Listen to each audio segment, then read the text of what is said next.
Hello everybody, let's exit to port.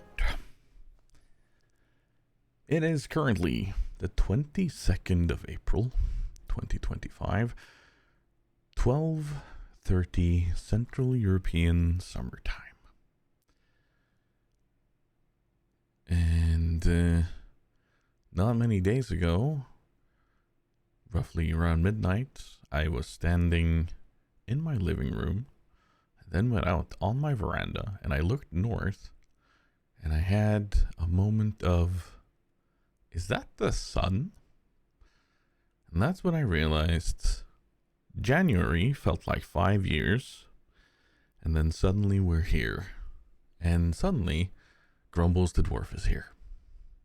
Hello. I rise like the sun.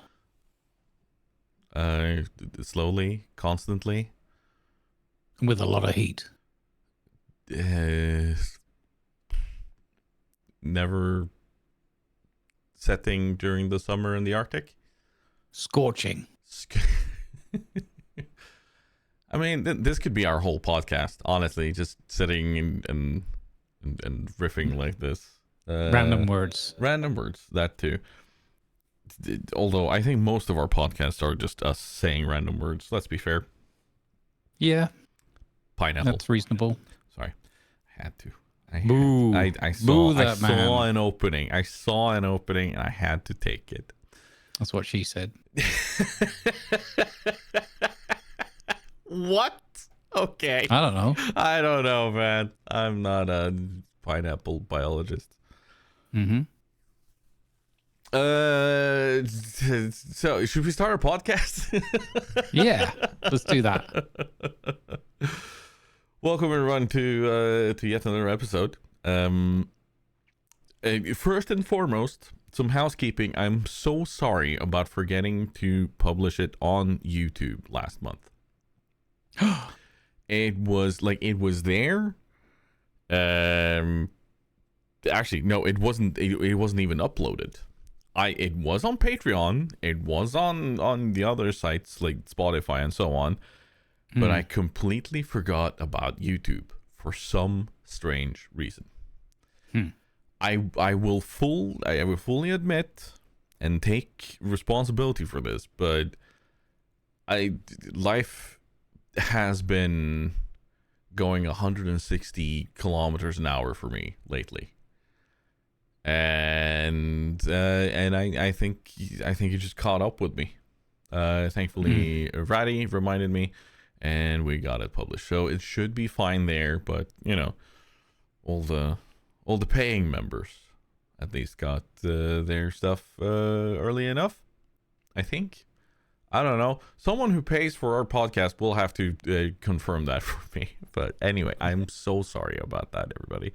I will try to make it up for you in a good way. Well played, Ratty.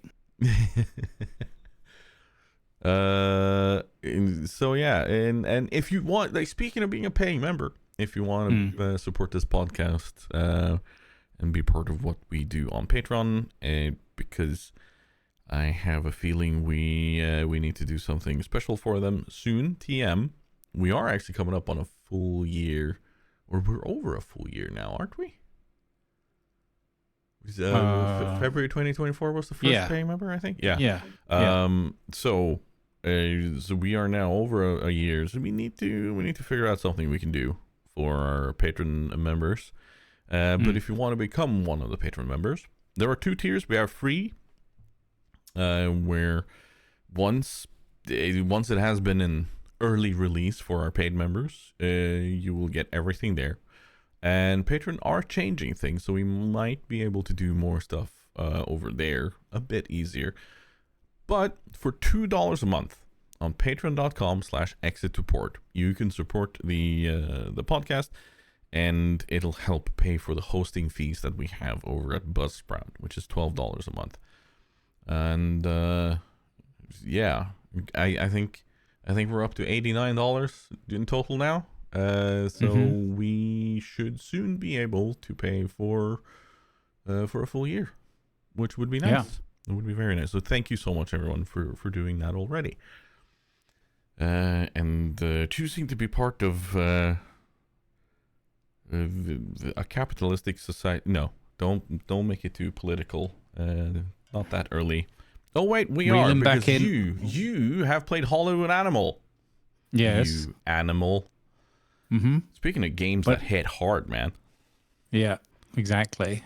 It's good fun. But unlike our Patreon circumstances, we're nowhere near making breaking even, let alone making a profit. No, So I have now played through 2 efforts. We'll call them efforts, and we started a new one when we realized we couldn't get away from bankruptcy in the first one. Played over like I think 3 or 4 sessions, meaning streams, and we thought, oh, this will be good. Let's apply everything we've learned to a new playthrough. What was the result? We went bankrupt sooner. So Hollywood Animal, the more you play it, the less content you enjoy. Oops. Yeah, bad tagline. Yeah, no. So walk us through it. Walk us through Hollywood Animal first. Like, give us a short breakdown of what is Hollywood Animal for those who don't know. So here's the dwarvish short breakdown, TM. It is a game set in 1930s America, around the age of and towards the end of the Great Depression, heading into World War II shenanigans. Prohibition is a thing.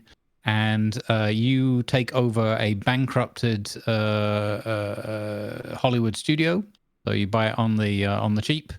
They've got a film left in the chamber, as it were, that's about to go into release with everything all organized, and that as part of the tutorial. And it kind of walks you through like finishing off the production, organizing the sort of advertising campaign and the theater dates and everything for it. And then it sort of sets you free in. There's a few more tutorial steps, setting up like your scriptwriter's office and stuff like that. But basically, it takes you into now you're the owner of a Hollywood studio. Have at it. Try to make a profit from that, and then basically from that point onwards, shenanigans ensue. You start dealing with actors, producers, general staffing issues for the studio, technology progression. Yeah, lots and lots of things mixed in. Kind of most of the things you would expect, from doing that. And a lot of things you don't expect. This is true. So I having sat down and watched you play Hollywood Animal and heard from others play it, it's like one of those tycoon games, but extra spicy. Because it doesn't hold back. Like, it slaps the truth in your face. Like, there are some hard hitting topics there. Like, they're I don't know. Is there an actual trigger warning on the game? Because it just straight up tells you a few very hard hitting things in the notifications, and it's like, oh this happened. And then there's the mustached man from Austria, of course, being part of it, which, like, it kind of looms its head there, but not a lot of games do that. Like, they dance around that subject, but this just kind of goes, slap, here you go, deal with this. 100%. So there is like a forewarning when you launch the game. Just saying that this game, it's going to deal with the realities of that era, and that they took the approach deliberately to not shy away from that stuff, because they have the belief that if you just go around censoring and pretending nothing happened, then that's the wrong way of going about this thing. And we're better off just saying, look, this bad stuff happens in human history, so let's deal with that together, kind of thing. And I'm much more of a fan of that kind of attitude and approach than sticking our heads in the sand. And as long as things are not being glorified, then I'm generally okay with it, So and I don't get the sense that there's no glorification of these things. These are clearly it's up to you as the player and an audience, if you have one, to be like, well, how are you going to react to this or whatever? But there's no sense of it being celebrated. It's just, this happens now. And then there are very specific like things in the game that may or may not have happened. Some of them I'm sure are made up stories. But things like consequences for doing business with certain groups, shall we say. I'm trying not to spoil anything for anyone, but you're going to be confronted with topics like the Nazis, the mafia, violence, drugs, alcohol, racism, prohibition, wild racism. The Klan. So all of these things and more still to come. And as well as the Great Depression, all the things that we've mentioned already as well. And your job is to try to make movies and, choose how you want to go about it. Are you making, mafia movies? Are you making police brutality films? Are you making, who are you aligning with? Who are you taking money from? That kind of thing. What's your attitude towards your staff and their behavior towards one another? We had one with it was a misogynist guy as a co-star in a film or something, and the lead role was with a woman, so it came up as like, this guy's making a big song and dance and being rude to your lead actress because he doesn't believe women should be like the leads in a movie and that. So things where you have to sort of somewhat park your modern day sensibilities and go, well, this is how this was, so let's see how we go about handling this. Not in a sense of like we're trying to course correct it all, but just how are you going to navigate through getting your job done and making money in the movie business with all of this stuff going on. And I think they've done it in a very in like a sort of well balanced. Again, not celebrating these bad things. There's no glorification of some of these topics, and it's not like they're simply saying it's there. You have to deal with it. You have to you can't just overlook it. Well, you can, and that'll have consequences. So I have to give them kudos in how they've chosen to handle some of these things and talk about them, because a lot of time, like in reality, people will shy away from topics just because they there seems to be a certain amount of glorification of certain subjects, be that suicide. A lot of people will shy away from that subject and talk about, oh, they're in a better place now and so on. It's like it leads to a culture which is potentially not good. In this game, when it handles a few of these subjects, it just kind of goes, this is the truth. This is the straightforward, up and down truth. How are you going to deal with it? And I'm trying to avoid talking about specific plot points in the game. Yeah, it's tricky, right? But there are a few moments where I've been watching you, and it's been like, oh shoot, okay. Well, what do we do about this? How do we react to this? And sometimes you just get the news and you can't even react. It's just like, that's what I was going to tag on to it. Is I think one of the things that makes this a very sort of positive experience in this regard for me so far is that there's as you said, there's just facts and there's just circumstances, and they don't try. What they're not doing with this game, as far as I can see and as far as I've experienced it so far, is they're not saying, oh, this thing has happened, so you've got to have some sort of Hollywood spin or reaction to it. It's like, no, this thing has just happened. So this is world politics and events going on, whether they're big or small. Deal with it. Not like it's not your job to fix it. You don't have to change everything you're doing or whatever. It's just, this just happened. And it's like, oh, okay, so that's just a circumstance in the world. Now back to filmmaking. And I like that as well, because it's a great combination of not shying away from reality and history, and but also not making it a focal point of what you're doing in the game. Yeah. Like the thing happens and you're like, okay, that's just a fact now. Which So which is very true to real life, because if Mhm. we look at our current situation in the world, like there's news going off every single day. There's breaking news happening constantly, and we're you and me sitting in our own humble abodes. We're just kind of sitting here going, okay, but because there's nothing we can do about it, it's just a straight up acknowledging of from our point, and then we continue on doing our thing. That's pretty much what we can do. Yeah. So it's yeah, no, it's right there. It is. But it feels like, I have to say, it feels like it feels weird to have that be a thing in a game, where it tells you something but not allow you to do anything about it, because that's often what games do. But I guess that's part of what makes it such a cool little game. Yep.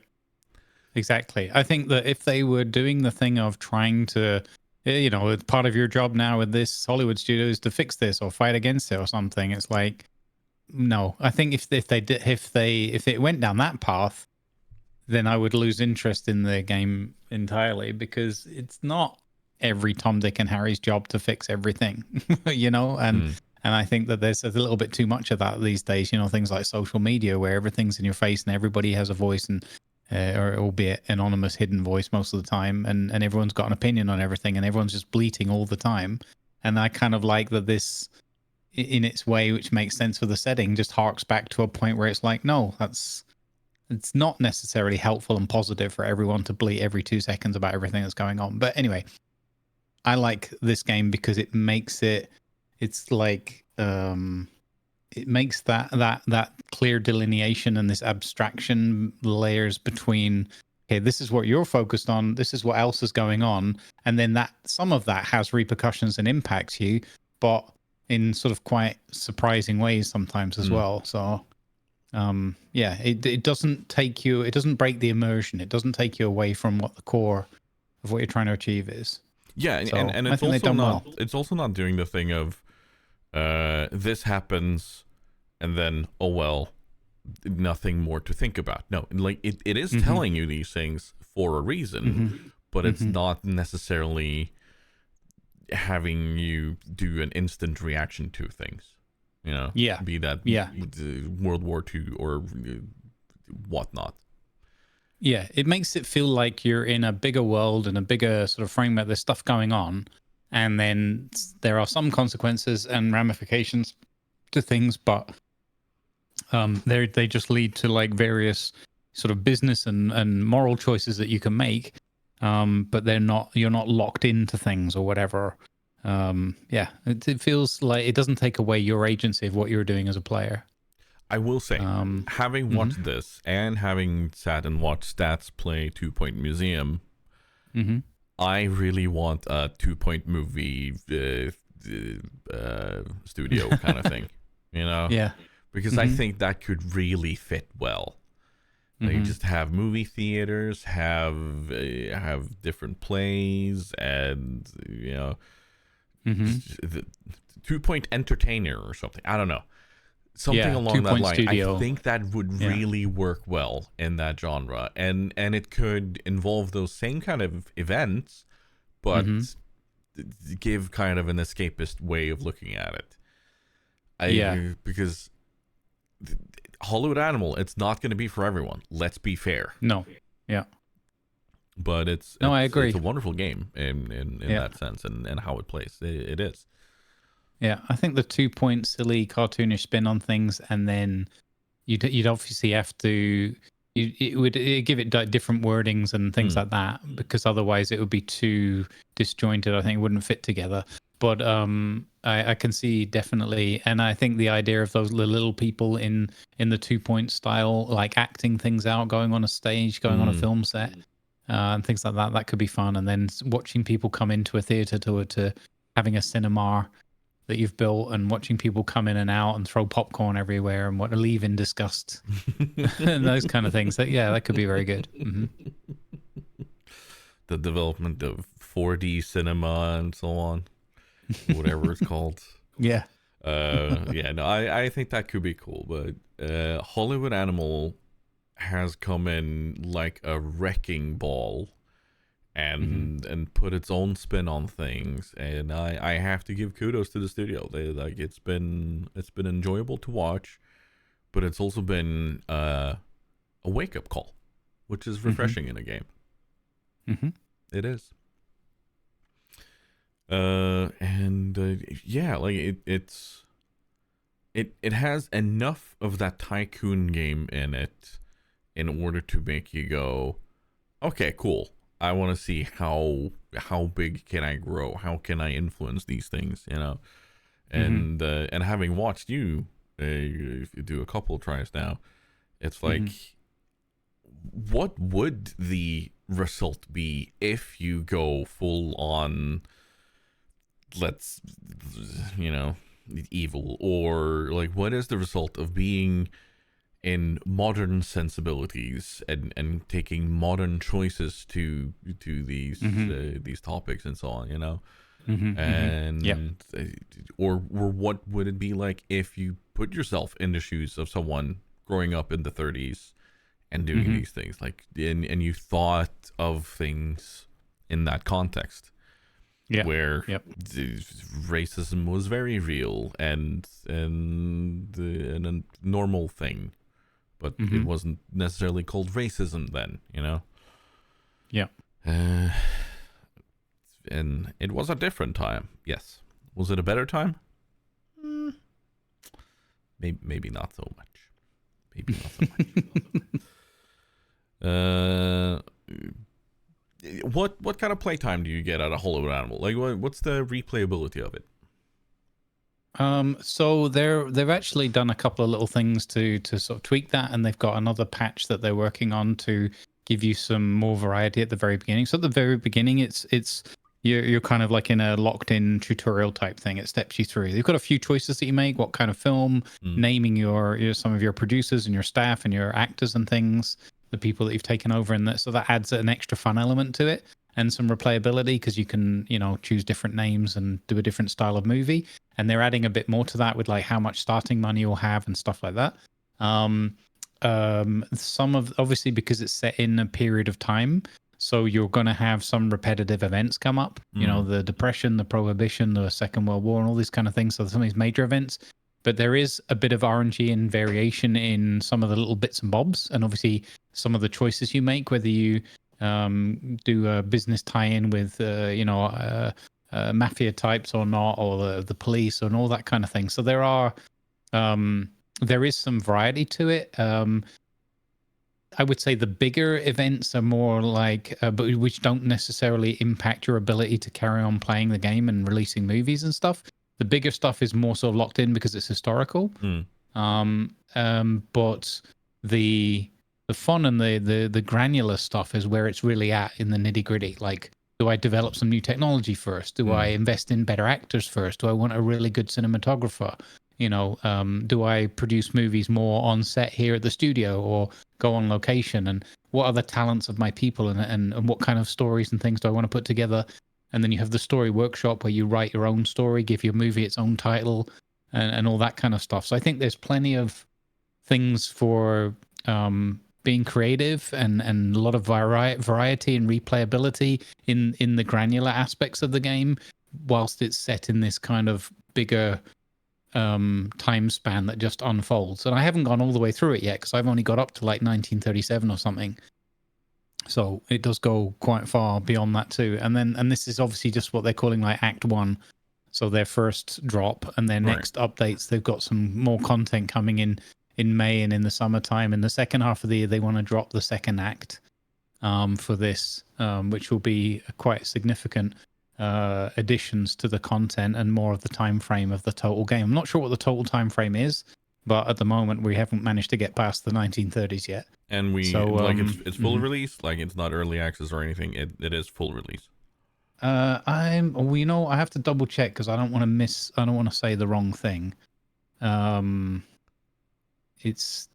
Did they call it early access or did they call it let's see. It's definitely with more things coming to it. They do classify it as early access. Okay, right. But they do have a clearly published and well-defined roadmap, which I was referring to, including stuff that's like not just like second half of the year this. It's like, no, in April we're doing this, in May we're doing this, in June or whatever there's this, and in the second half of the year there's these other things coming. So it's I actually have the roadmap, but I don't want to go into too much detail necessarily.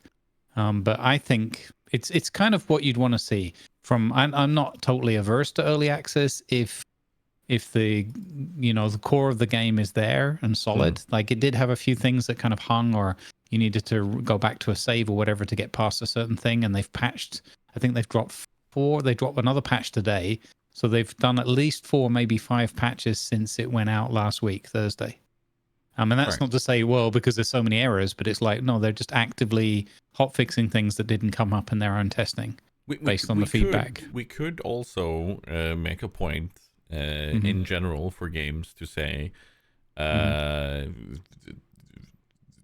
get through the development process completely and test it properly on more people than just you internally, and then do the patching. But, that's just me thinking that early access shouldn't be done for that. But that's a different matter. That's not regarding just Hollywood Animal. I do get it. Yeah. I do understand it. I want to point that out. But yeah.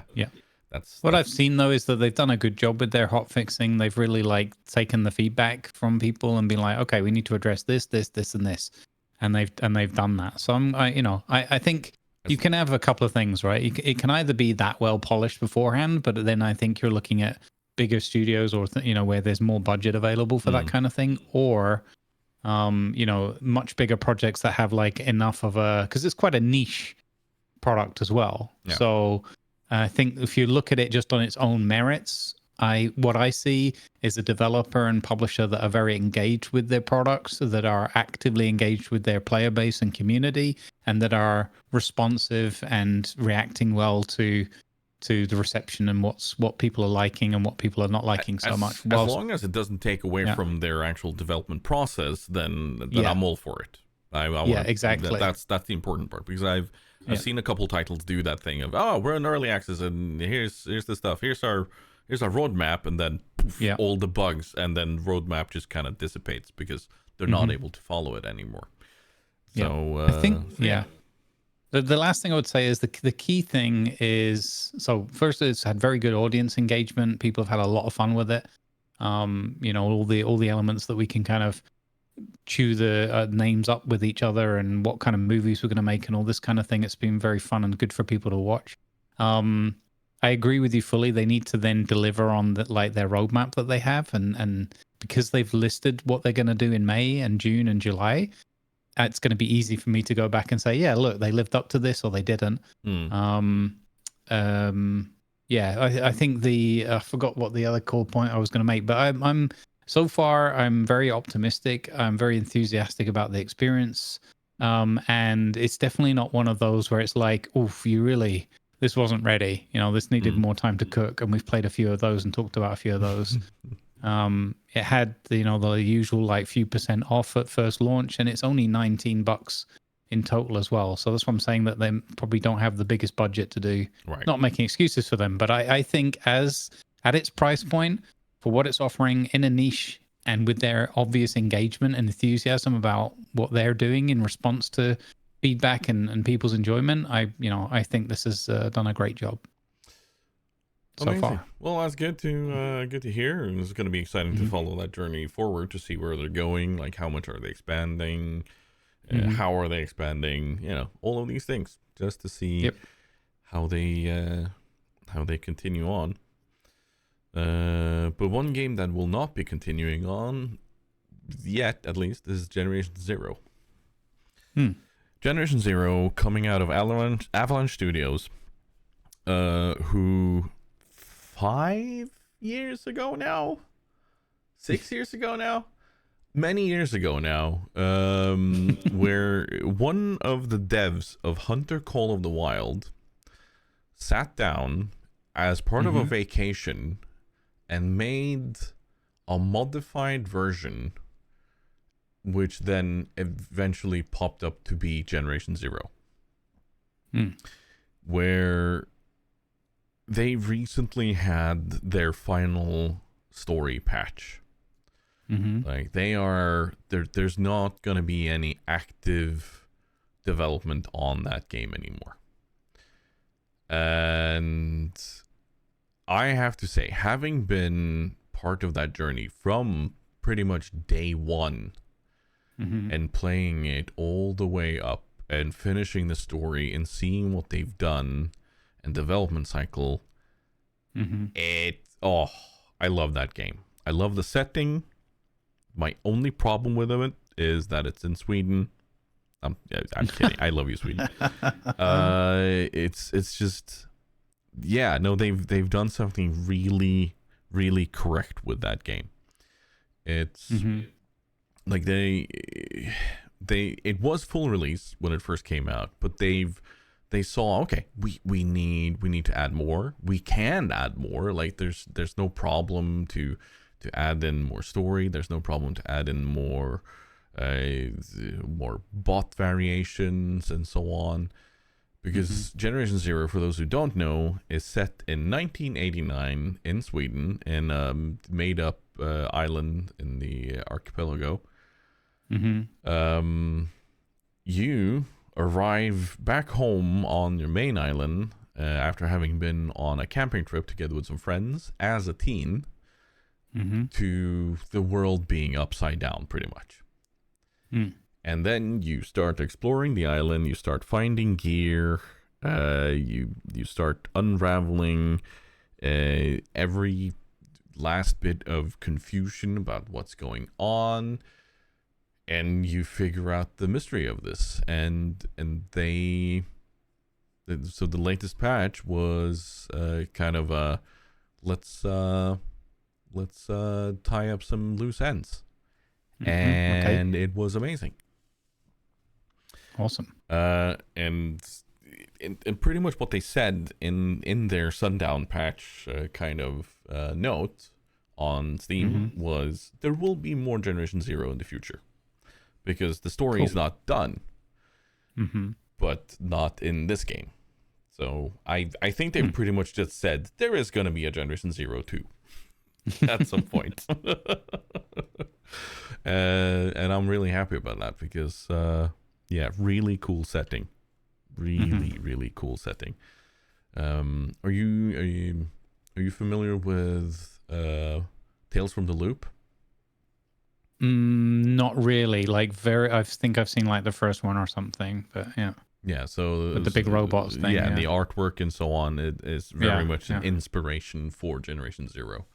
Right. Okay. And there's something, and of course, me being from Norway, the Nordic setting of fall and the nature and everything, and just how things are built, how things look.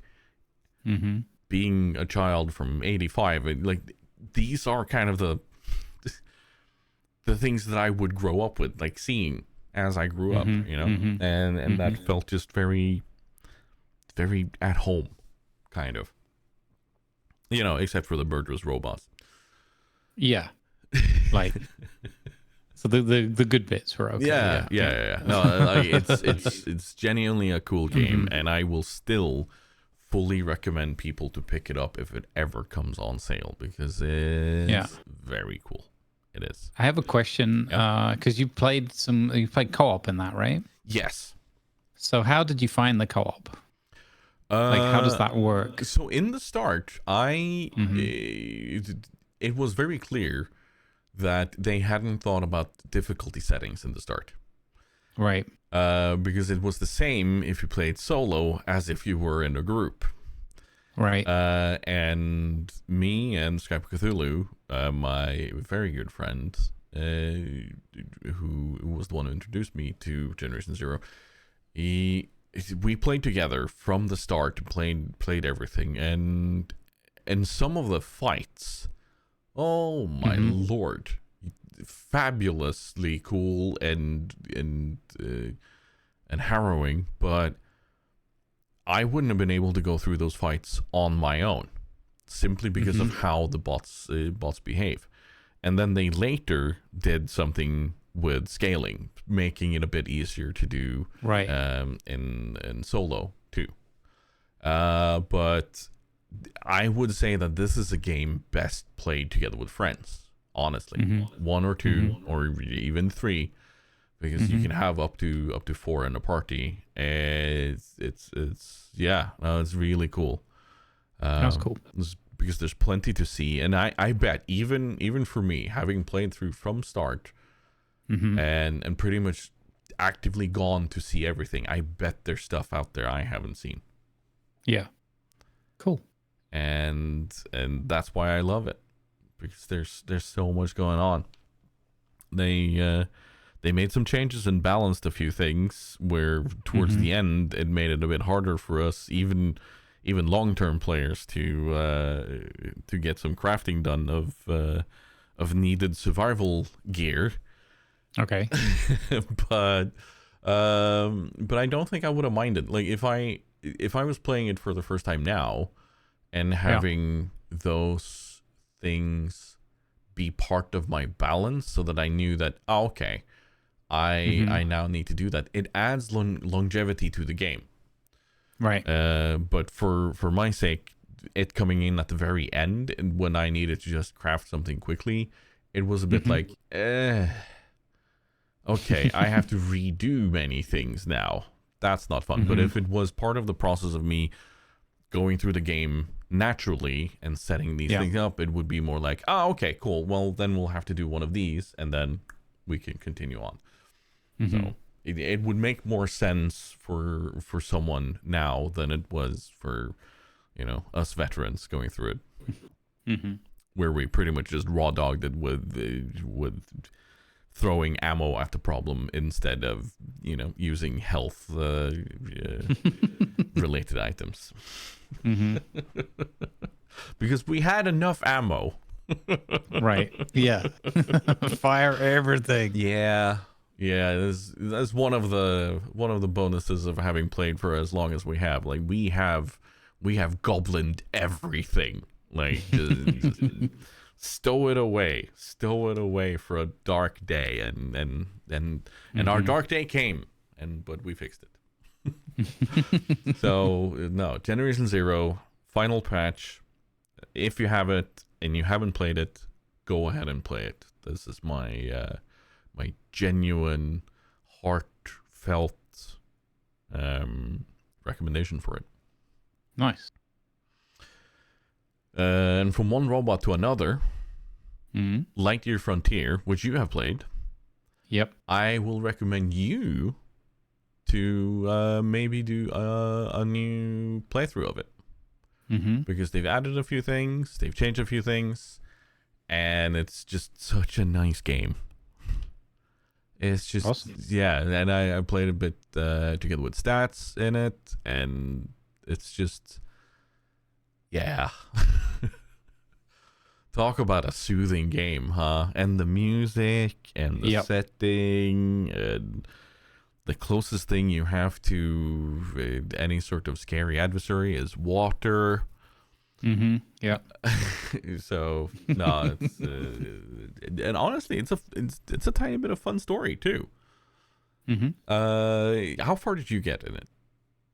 Not that far. I think we only played it for 1 or maybe 2 sessions. Because of the commitment I had at the time. But it was I definitely felt like, I'm not sure how far they'd gone in terms of the rest of the release content at that point. I want to say that I played even in demo stage, but I'm not 100. I can't remember exactly.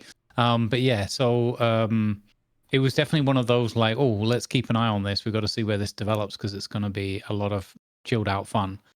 And I'm glad that you and Stats are getting a chance to visit it and report back, as it were, because I lost a bit of track of it, like I do with most things.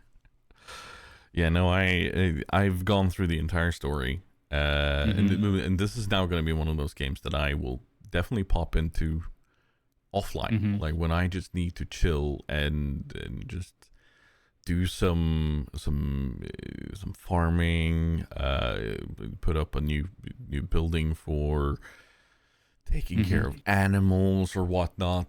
Then yeah. Because they've added animal husbandry. Well, not husbandry, but you can actually have animals as part of your farm, and they're really cool. Yeah. And then there's the kind of the story elements with the visitors. Yeah. So plenty to do. So I will fully recommend that. And if anyone out there, if you're having a stressful time and you have Lightyear Frontier, just have the startup screen on with the music in the background, because it's so soothing. It's just calm. It's just, and I think it's great when games do that. Yeah, right. Yeah, but it also appeals to the power fantasy of being in a mech. Yeah, you know. Yep, like, for sure. It's not meant for violence or anything, but you're still in a mech and you're stomping around, and it feels heavy as you're walking around in it, like, because it has inertia and the way it moves and everything. It's just, they've done it so well, man. They did do a good job with it, 100%. So do that. And I just kind of wish that they would involve a bit more of the mech building. I don't know. Like that would be a bit bigger part of the process of making the farm and so on. I think that could be good, but no, I don't think they're fully done with expanding on the game. It is in full release though, that it is, and I think it came out in early March, was it? Can't remember, but not long ago it was in full release. Or has it been a full release for a year? Can't remember, but they're still adding to it. So it's going to be one of those.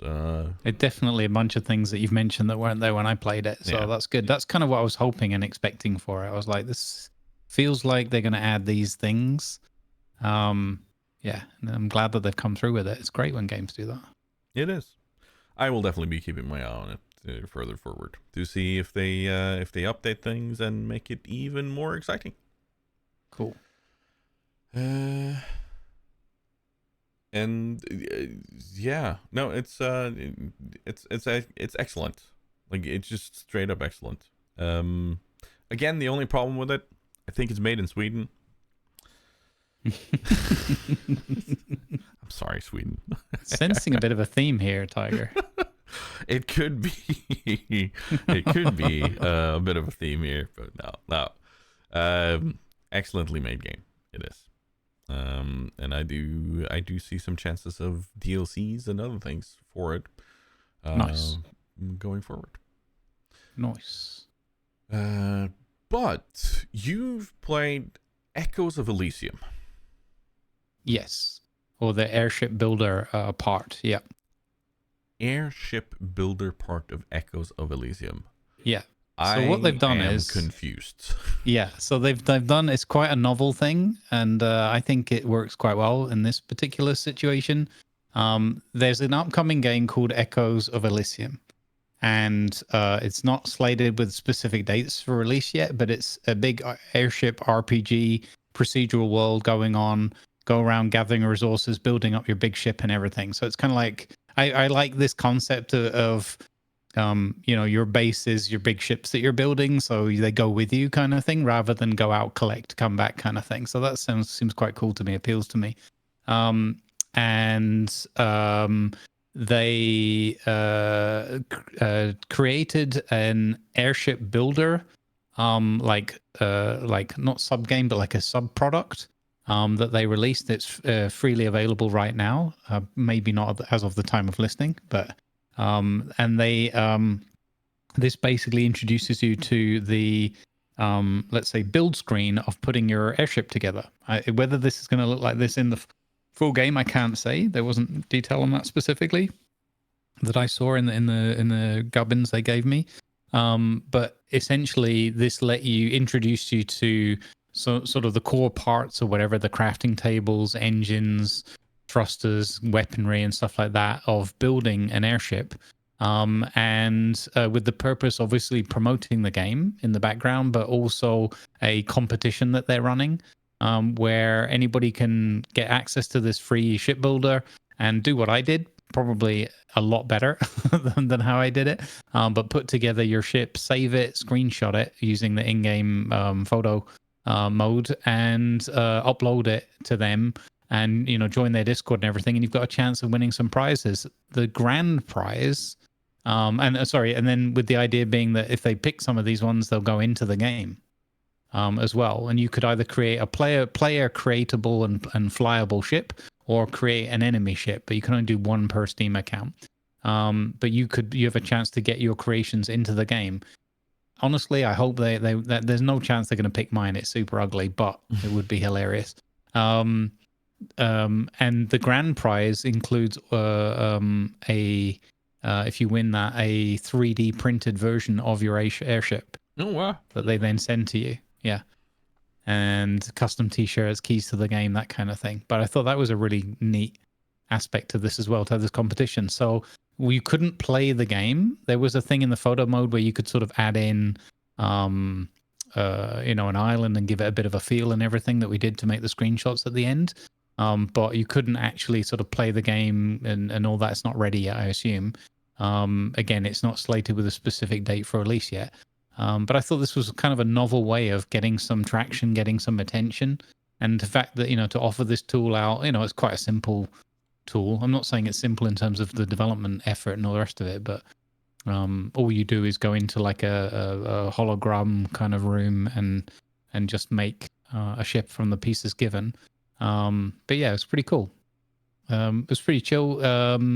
Is a little bit fiddly in terms of like when you're trying to get used to any new building system. There's always like lots of things to learn, and where do I click and how does this fit together and all that kind of thing. But yeah, if you want to have just a little bit of creative fun for free and a chance to win some prizes, Nice. Go for it. I'm looking forward to basically this one just kind of popped up on my radar out of almost nowhere, because I think I saw a trailer or something on YouTube and I was like, me with airships. It's like, airships, okay, I'm in. There's a few things like if you can fish in a game, you've already got one hook in me, pun intended. You can make airships. That's another one. It's procedurally generated worlds and stuff. So yeah, we have to wait and see how this one goes. But I hope it was nice to be able to bring some eyes to it, and it's a novel way of getting some free attention on their product. So the building of it, does it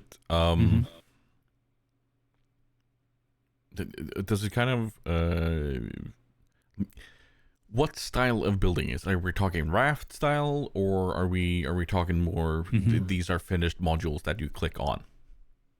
So I think raft style in the sense of you get your grid, and you put your pieces together however you want. But they're predetermined pieces, like this is this curved wall, this is an engine piece, that kind of thing.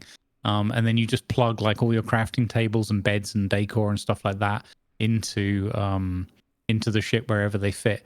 There's a few little things there that could have been a bit easier about how to explain like or understand where this piece attaches to this piece and this piece has to go below this other piece and stuff like that. It was a little bit confusing because again, it was fairly simple and there wasn't like any intro or much tutorial. You just had to kind of read the descriptive text and you could kind of work it out, or chat. I just let chat read it for me and say, no, that goes there, Grumbles. I'm like, oh, okay, thanks.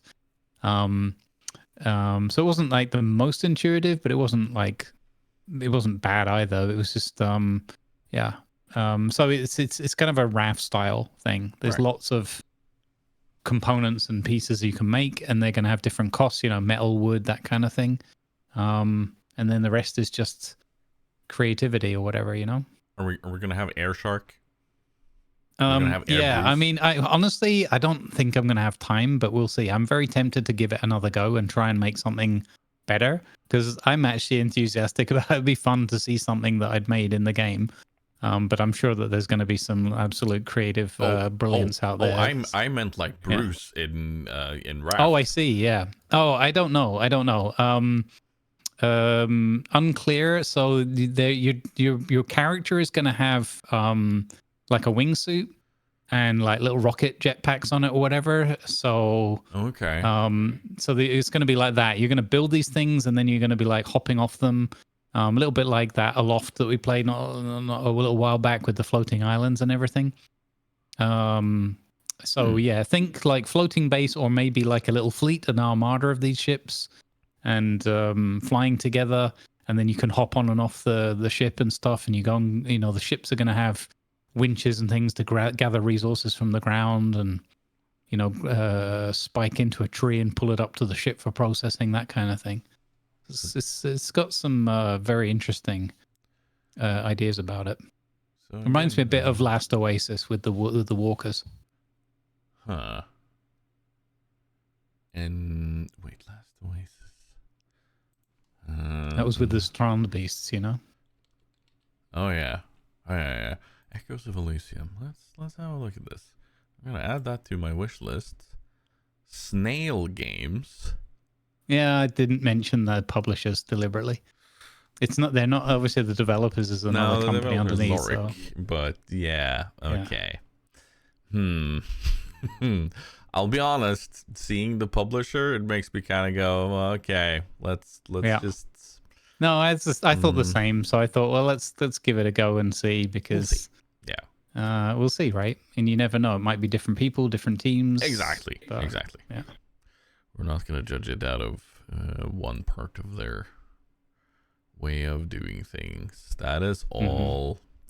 But yeah, okay. Very cool.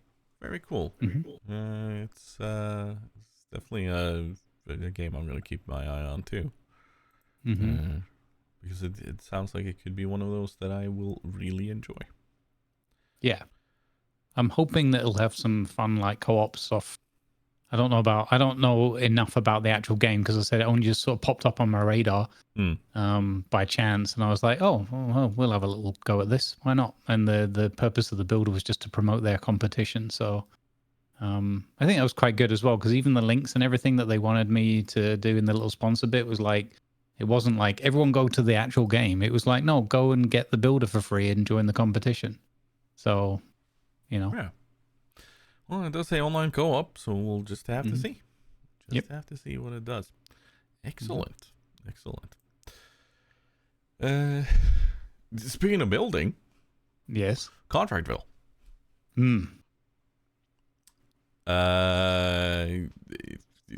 I know we've kind of said something about early access, and how it's just very straightforward, and this is early access.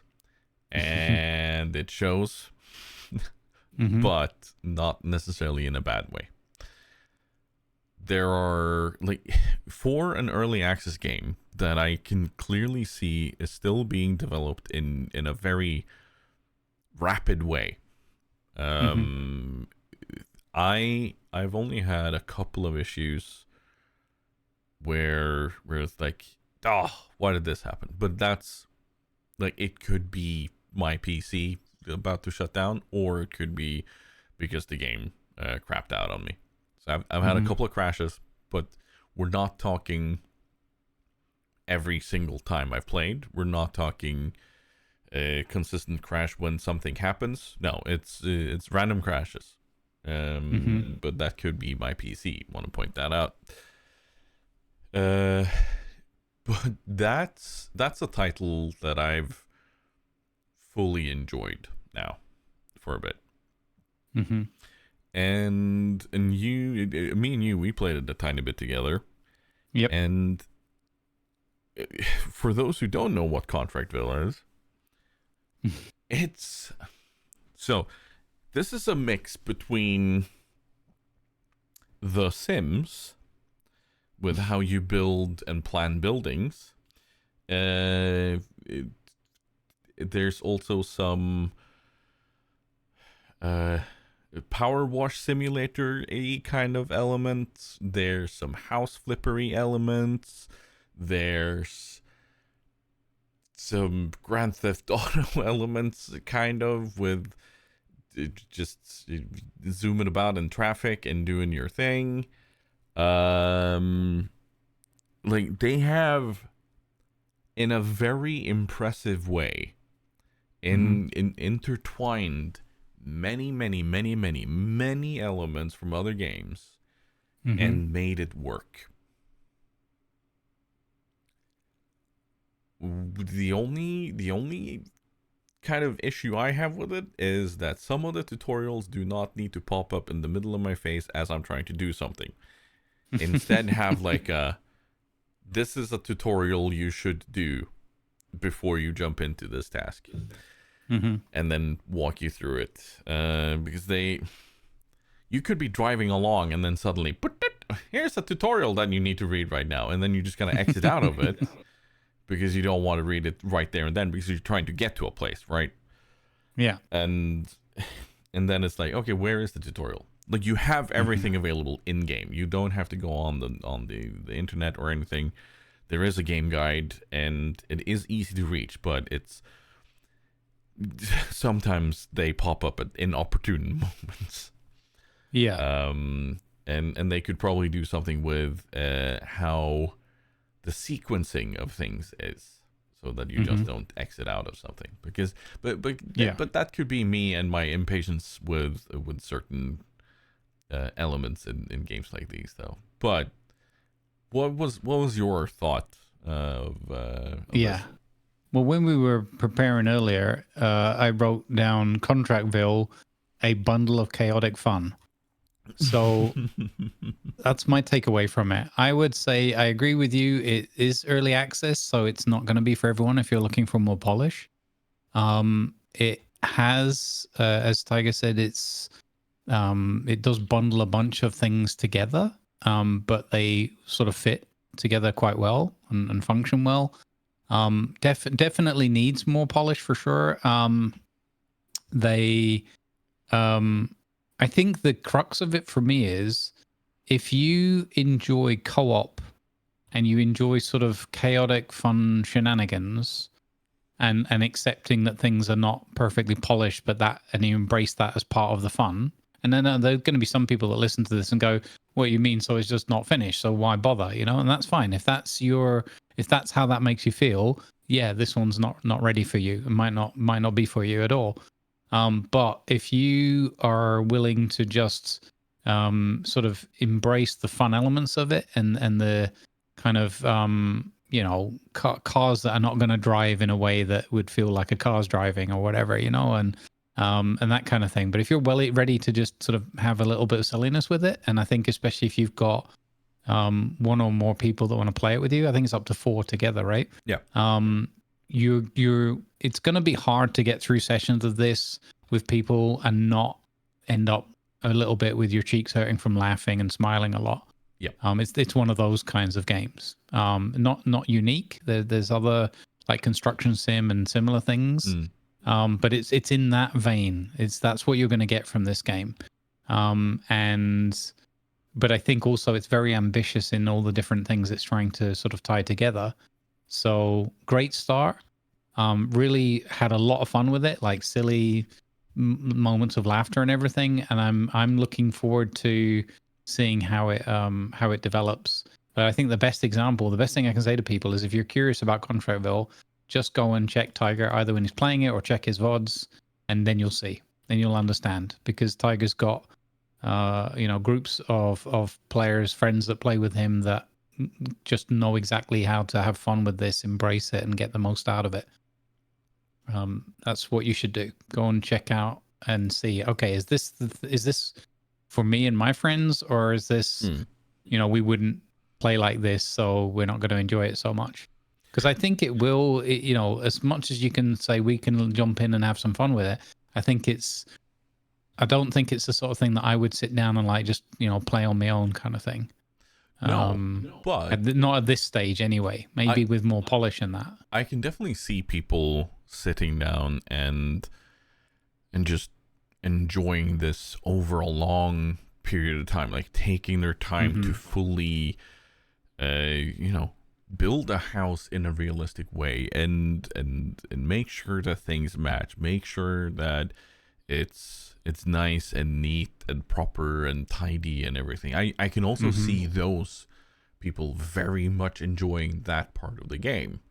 And playing it solo could very well work, but for me this is a multiplayer game. Like, this is a co-op game, and like you said, like finding the friends that enjoy that together with you is so nice. One thing that I know that this game allows you, that I fully embrace and I think is really cool in these sorts of games.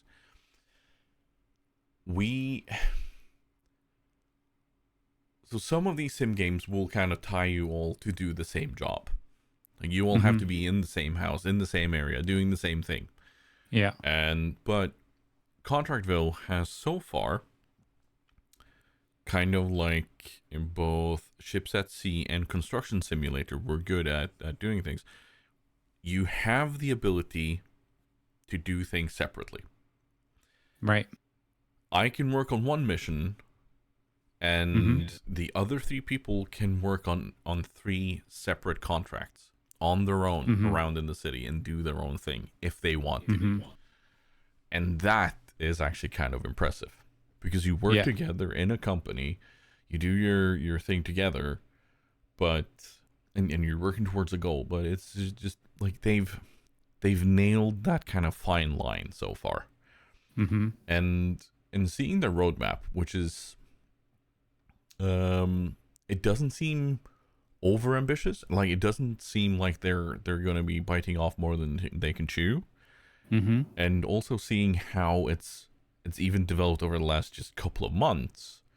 They're on the right track. They're very much on the right track, and I'm excited to see fully where this goes. And I can easily see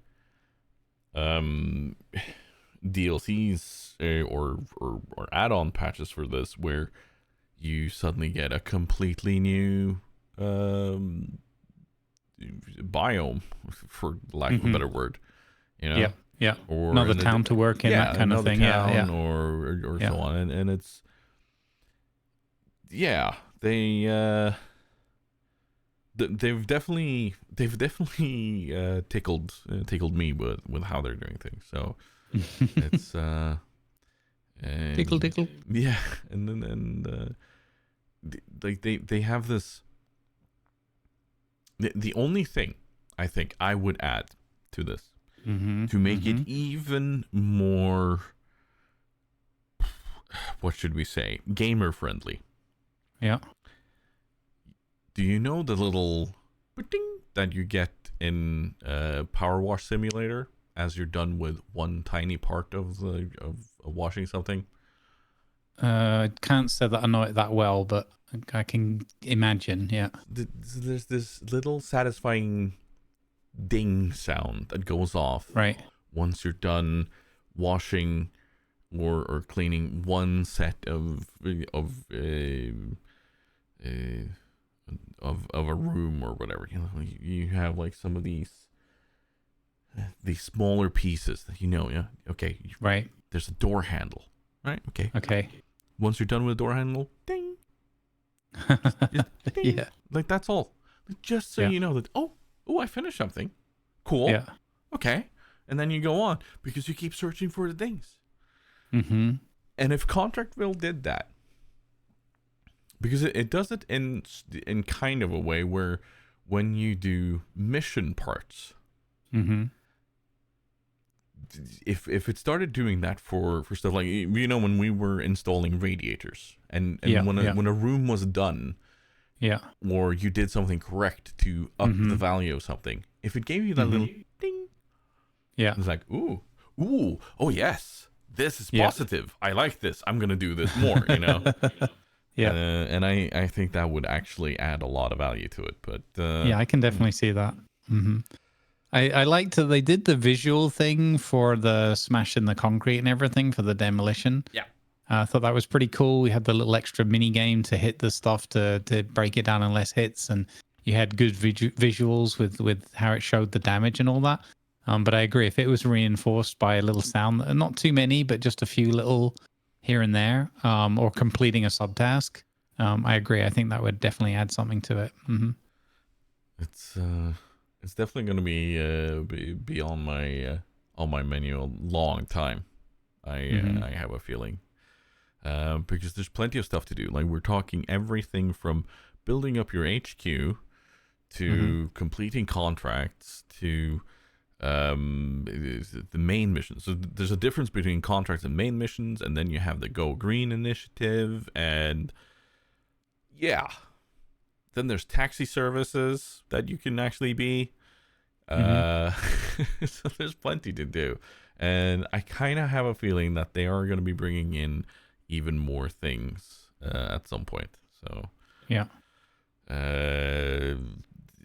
Keep your eye on this. If you like construction sim, power wash simulator, house flipper, and so on, then this is definitely going to be up your alley to anyone out there. And I think that takes us out of this segment about recently played games. Yeah. And like some of the games that we've talked about also shares a lot with the two games we're going to be talking about in games on the horizon here. And first one is Dinkum 1.0 is coming out in May. And Dinkum is also kind of one of those super cozy and town buildy, smaller, small tasks build into one larger achievement. And you played it. I've played it. We played it together too. What are you going to be playing again when 1.0 comes out? I think so, like schedule permitting. But I have fond memories of it for sure. I didn't play it that long, but that's more just to do with like how many things are going on or other things that I've got a bigger connection with. But I remember Dinkum very fondly. I think it's got a great art style about it. I think it's very, it's kind of like you've got these little bits of sort of actions and activities going on, but there's like nothing in it that feels like threatening. And so if you're looking for something that's very calming, but still allowing you to be very sort of, it's going to sound contradictory, but like you can expend quite a lot of energy and enthusiasm and excitement about what's going on and what you're creating and what the next tasks and steps are without ever feeling like, you know, it's all positive. It's just a game full of like little smiles and it manages to do that thing where it's like, it's kind of cute and positive without but there's always something going on. There's always something to do. You're always going somewhere or going down a mine or finding a new item or vehicle or a device to unlock and that kind of thing. Plus I remember really enjoying these little bug hunt things where you had this little quest or whatever recurring where you'd have the annual bug hunt competition. That was very fun. So I'm looking forward to seeing where it goes. And I actually haven't kept a close eye on it. So I'm waiting to see when the 1.0 pops up. I'm sure there's going to be like lots of trailers and things, maybe already are. But I'm certain there's going to be stuff in there that's going to make me want to play it again. I know Lima is also a big fan of it. So are we seeing a potential dinner party? Could be integration. A dinner party does Dinkum. A Dinkum party. The Dinkum party. Yeah. Yeah. No, it's a great little game. Like. And you have the Tasmanian devils that you can hunt. Like, there are some dangers. Like, it's not danger free, but it's also not like, it doesn't feel like you're fighting for your life every day. You know? Yeah, exactly. Yeah. And you kind of have to seek out these dangers if you want them to be, well, part of what you do. And there's great exploration.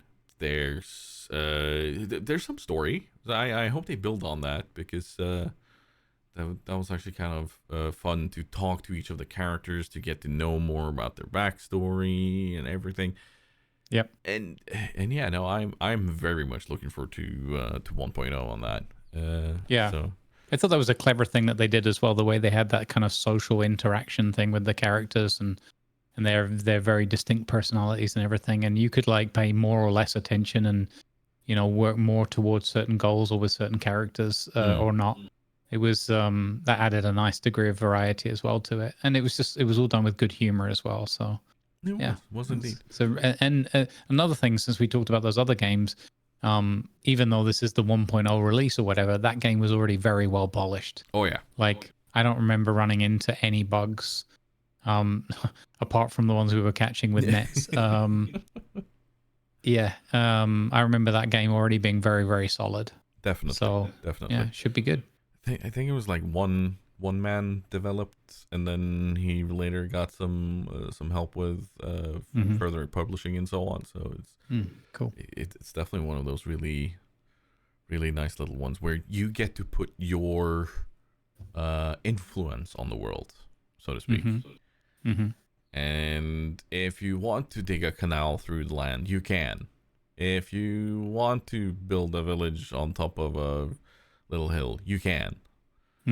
But yeah, like it's just nice to be able to do things like that. So I will definitely be touching on that, and I would be I think it would be really cool to have a playthrough.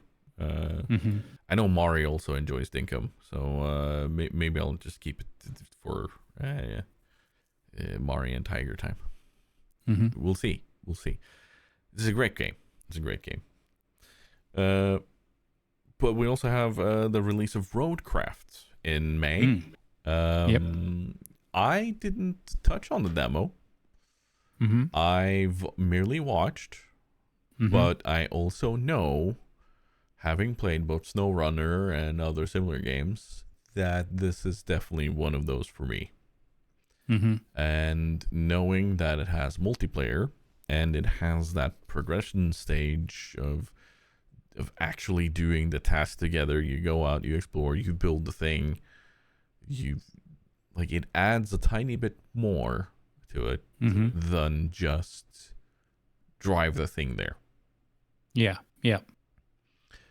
And, that's what I So I very much enjoyed that sense of purpose was came through on it. I know for some people it's lacking the detail of some of the others, but it's not meant to be a successor to those. It's meant to live in, harmony with them. So it's not a SnowRunner 2 or whatever in terms of the ones that wanted more technical detail to the driving and the gear systems and all that kind of thing. But what those games sort of lacked for me was like, what's the overall purpose here? Other than just let's go and get stuck in the mud and laugh about it. Which for me personally had like a very limited kind of, I didn't really get into that. This one feels like it's got that kind of frame of, okay, well, this area is completely ruined right now until you guys turn up, and it's going to end up hopefully less ruined, question mark. So and there's the demo, it did give you, like, it gave a good taste and first impression of what the core will be, but they also, like, you didn't have access to all the buildings and facilities and progression, all that, obviously. So it sort of whet my appetite a little bit, and I'm like, okay, yeah, I can definitely see where this can go if they add in these other components as well for more progression and more variety to do in a group. But the idea of getting because I only played single player on it, I wanted to try the multiplayer, but it just was, wrong timing. But I think that this one will shine more when you've got 4 people theoretically helping each other get the job done. And we already saw, and you can see already the shenanigans of, even on my own, like tipping up one of my trucks and getting another truck to go and try and pick it up, and that maybe not working out as well as I'd hoped, and then you've got 2 trucks that are stuck and so on and so forth. And I think that if you bring the multiplayer dimension into that, it's going to it should be very successful as a viewing experience, let's put it that way. Maybe not so much in terms of completing the contracts, but I'm excited for that one. Or the blood pressure. Yeah, true. But no, I think, like, from what I've seen, it has that nice balance between construction sim and SnowRunner. Mm-hmm. So you actually get to see the progress of things being built up in the roads and whatnot, and removing of the trees. So I'm also very excited to see this. Mm-hmm. I mean, if anyone wants to sponsor us, I'm not sure anyone who's actually in a position to sponsor us is listening to this, but hey, you never know. Mm-hmm. But that would be really cool to have a look at. So keep your eyes on that, everybody. Mm-hmm. We definitely will. Speaking of keeping eyes on, Mm-hmm. Twitch has done a thing. Mm-hmm. And when I first saw this, it made me go, ugh. Am I okay with this? Do I like this? And then it made me go, it makes sense, but it rubbed me the wrong way. Mm. To give a bit more explanation and context, a while ago I was sitting on Twitch, or I was sitting down to watch some Twitch, and suddenly what I see in front of me on my follower list is people like Burke Black playing Star Citizen, sitting at 2,000 people and whatnot, and my entire follower list being there. Mm-hmm. And up top, above all those people with several thousand viewers and so on, there was a channel that had like a respectable amount, but far from 2,000 people. Mm-hmm. But they were being showcased above everybody else because they were doing a sponsored segment through the new Twitch thing. Mm-hmm. And it clearly shows what game they're in, and it is tagged as sponsored. So I guess that's good. But it was like, how am I okay with this? Like, do me as a consumer of Twitch, I was like, this feels a bit wrong. But I will say, after having kind of let it soak in a bit, I was like, it makes sense. Because on one end, it brings people into the sponsored stream, which is a good thing for the streamer. It's a good thing for the platform, which hopefully at some point in the future will also be good for the viewer. So, but it just kind of felt like, why are we bringing this to the top above everybody else? Yep. Like, is there a better way of showing it, or is this the best way? You know, like, have a separate part that clearly shows that this is sponsored, and not just kind of like the hype train notification that people get now in follower lists. I don't know. You see the screenshot I've sent. Like, Yeah. What's your thoughts on this? Yeah, it's a tricky one, because I guess the question is, how, like, for all the people doing sponsored stuff through Twitch, so it's only going to be the stuff through Twitch. So one is, what is there a knock-on effect to other sponsors and things? So say Burke was doing there in, top of your list or whatever, and he was doing a sponsored thing for Star Citizen, right? Just for argument's sake. How would he feel about the fact that there's more space and, notability or whatever? It's more obvious that the other one's there than his, just because his sponsorship isn't through the Twitch system. Yeah. So that could be one thing where sponsors, I don't know, that could also work in Twitch's favor and overall for all of us, because it could drive more sponsors to go through the Twitch system. So, that could work out. I think my my initial feeling on it right now is, it's cool that they're looking at that, but I would like it to be somewhere else. Like I would like it to be on maybe a little bit more like how YouTube does it, whereas rather than it being on the left, it's just in amongst the videos that are presented to you, or in this case, the live stream sort of snapshot that would presented to you when you're looking through your list. There should be a clearly demarked, like, here are some sponsored streams that are going on right now.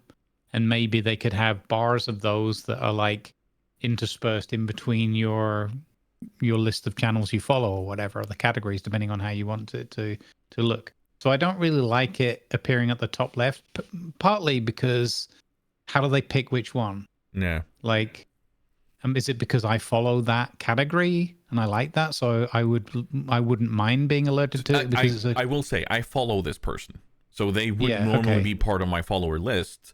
So I don't think it just shows me someone random, but like they are part of my follower list. But if you see, they are above the rest of the follower list. But they're not in between either. So it's not like they show up twice or anything, but they just pluck them out. Yeah. So that could work also against them, because it could be I might get used to ignoring that part of the screen or whatever because I'm looking for my normal list.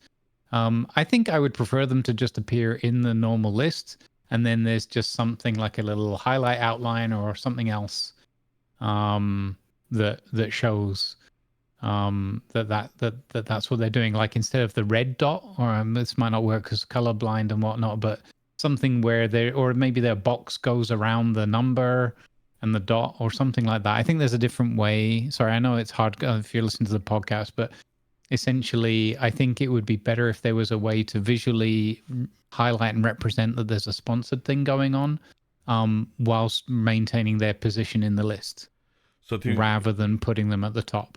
So to explain to the people who are listening, on the left-hand side of Twitch, you have your follower list, like at least on desktop.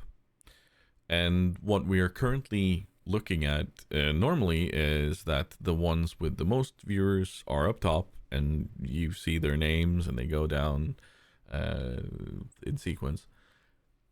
What Twitch has done is put a little purple and pink bar to the left of someone's profile picture, and then they've made it much larger where it says their name and what game, but it also denotes that it's sponsored and what content they're doing and that it's a drop. But despite them having 308 viewers, where they would be in the middle of the list on my current screenshot, they're now pulled up to the top and above everybody else. So I think maybe actually for sponsored stuff, because I kind of like how they've shown everything very clearly in that, and maybe just having that in the follower list. But then again, if you have a lot of people that are doing sponsorships at the same time, then it would pop even more. No, it's a difficult I think they one. need to do something with framing like they do in the main, like when you're doing the shared chat, or just, in fact, they've improved that now because they've added just streaming together shows that as well without the shared chat. So I think that they need to do something like that with either symbols or a colored outline or whatever, and then leave them in the list in their normal position.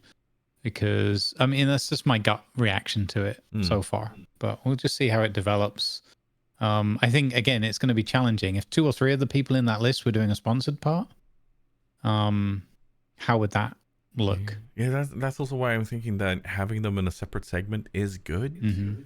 But it's finicky. It's very finicky. But if you had 3 of those with that much bigger space, you had three of those, that's half your screen gone already. And then you wouldn't even see half the other people alive. And you might be like, oh, I wanted to, I would have checked in on so-and-so if I'd seen they were live, but I didn't see it because it was pushed off the screen by the sponsored ones. Well, I scroll through the list anyway, but not everybody would do that, but yeah. No, it's. I think it'd be interesting to see what it looks like on mobile as well. But yeah. Yeah, and also see what it looks like going forward, because I think this was pretty much the first iteration of it ever. Mm-hmm. Yeah.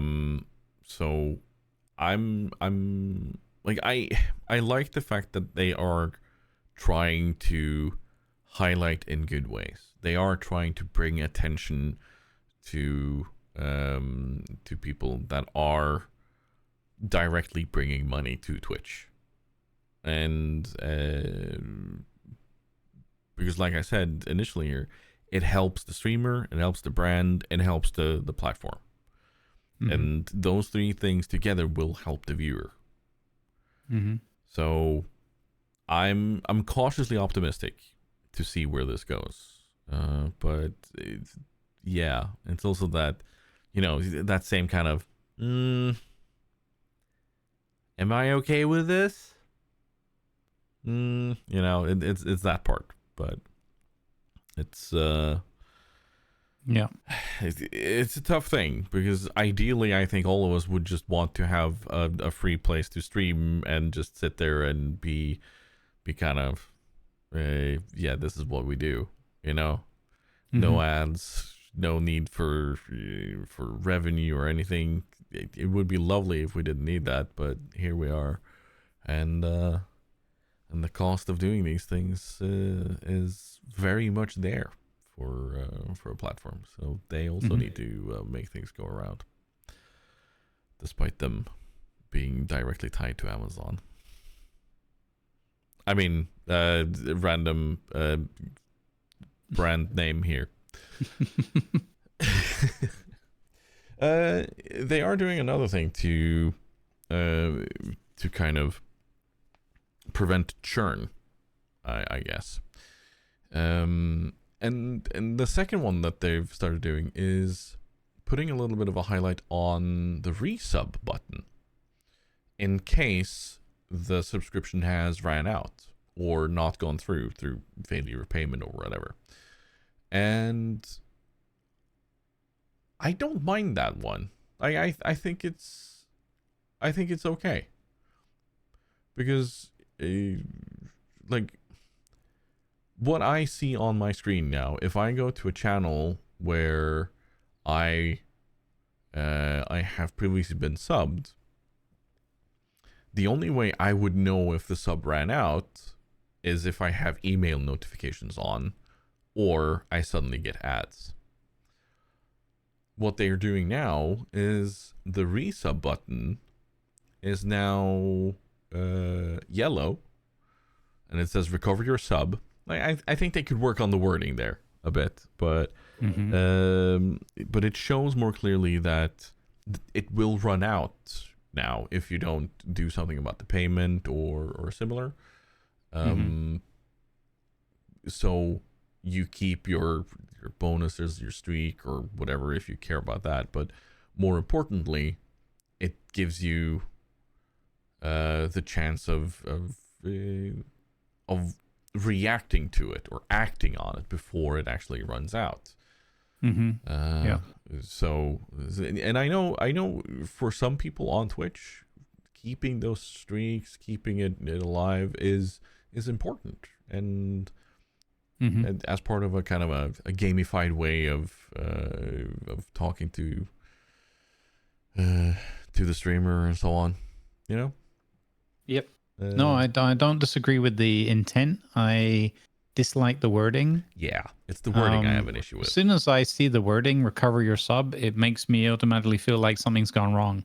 It made me. I didn't know what it was, but I thought, what does this mean? Is this people recouping their money back, or it's a very odd wording. I don't get how they came up with that wording and what that's supposed to like. It doesn't imply anything positive to me.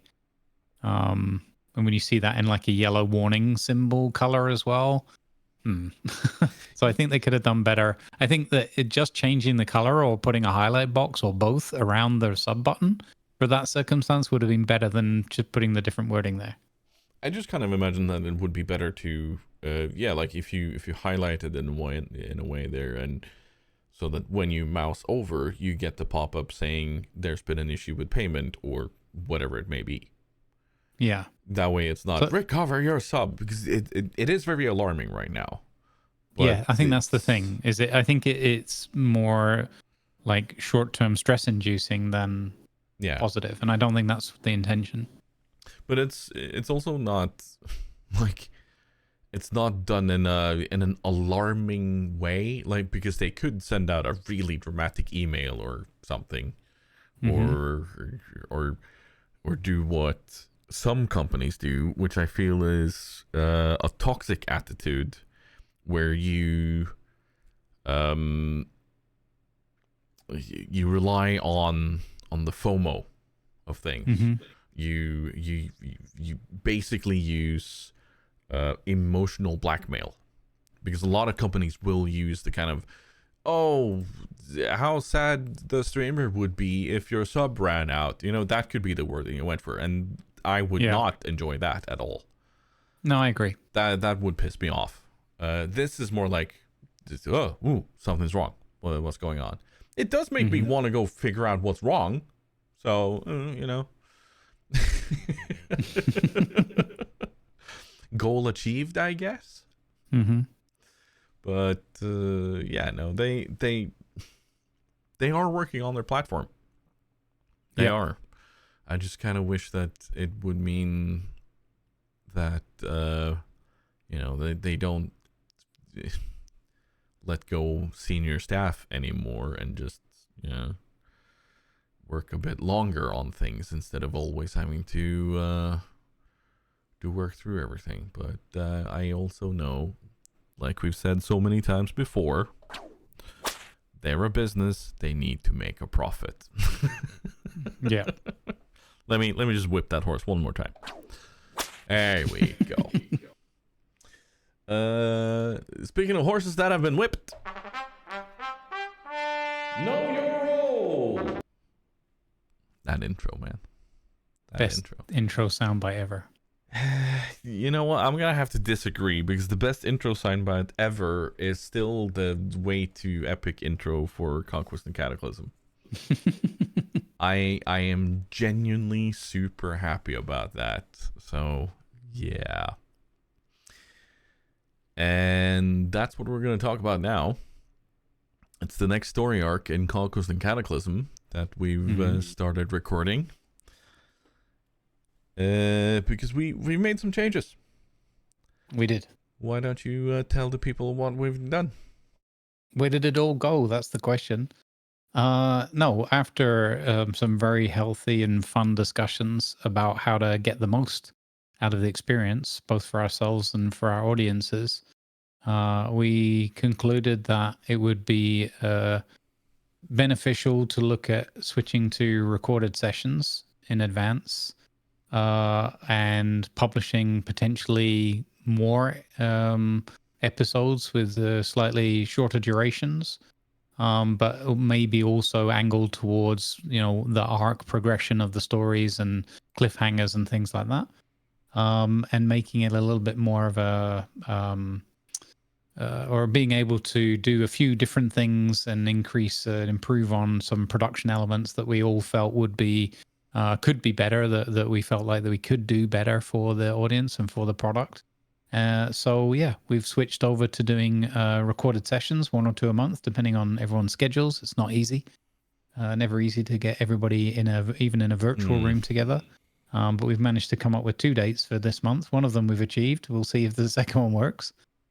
And for my money, that results in a more relaxed kind of table for us all sitting at together. Yeah. Because we're not, worrying if all the tech's working. We're not wondering or feeling guilty for ignoring chat and things like that, or getting distracted by it in equal measure. We're not having to be like concerned about, there's going to be a 15-minute, bio and food break and stuff like that.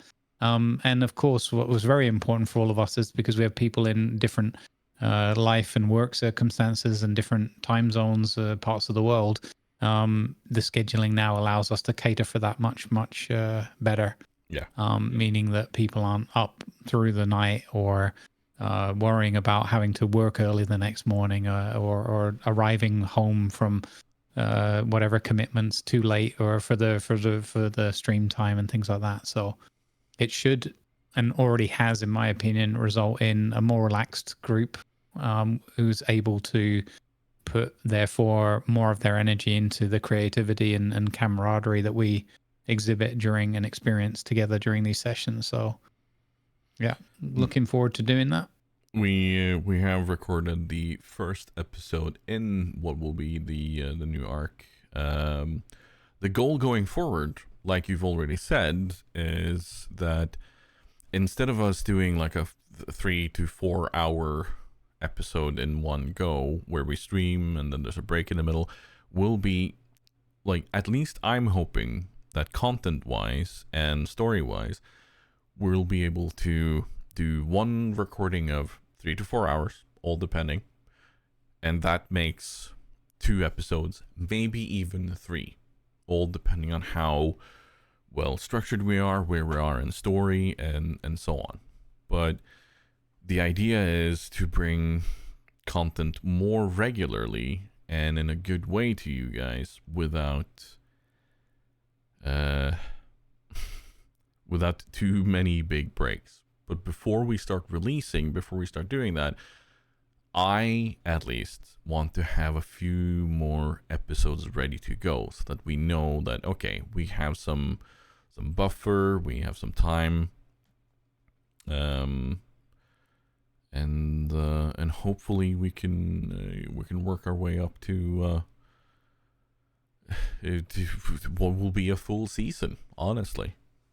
And we're also like, it's not just like, we have to be realistic about things. This is not just for the fact that it's easier for us to record at these times, but it also has to do with how much the slot we've already chosen for doing the dinner party was problematic. It was the best time we could do live, but it was problematic in the way that it as much as we love the format and doing the storytelling that way, it hurt numbers. And it's not something that I'm ever happy to talk about, but it's also a harsh reality of things, and it's that numbers keep paying the bills. And we had to think a bit about that.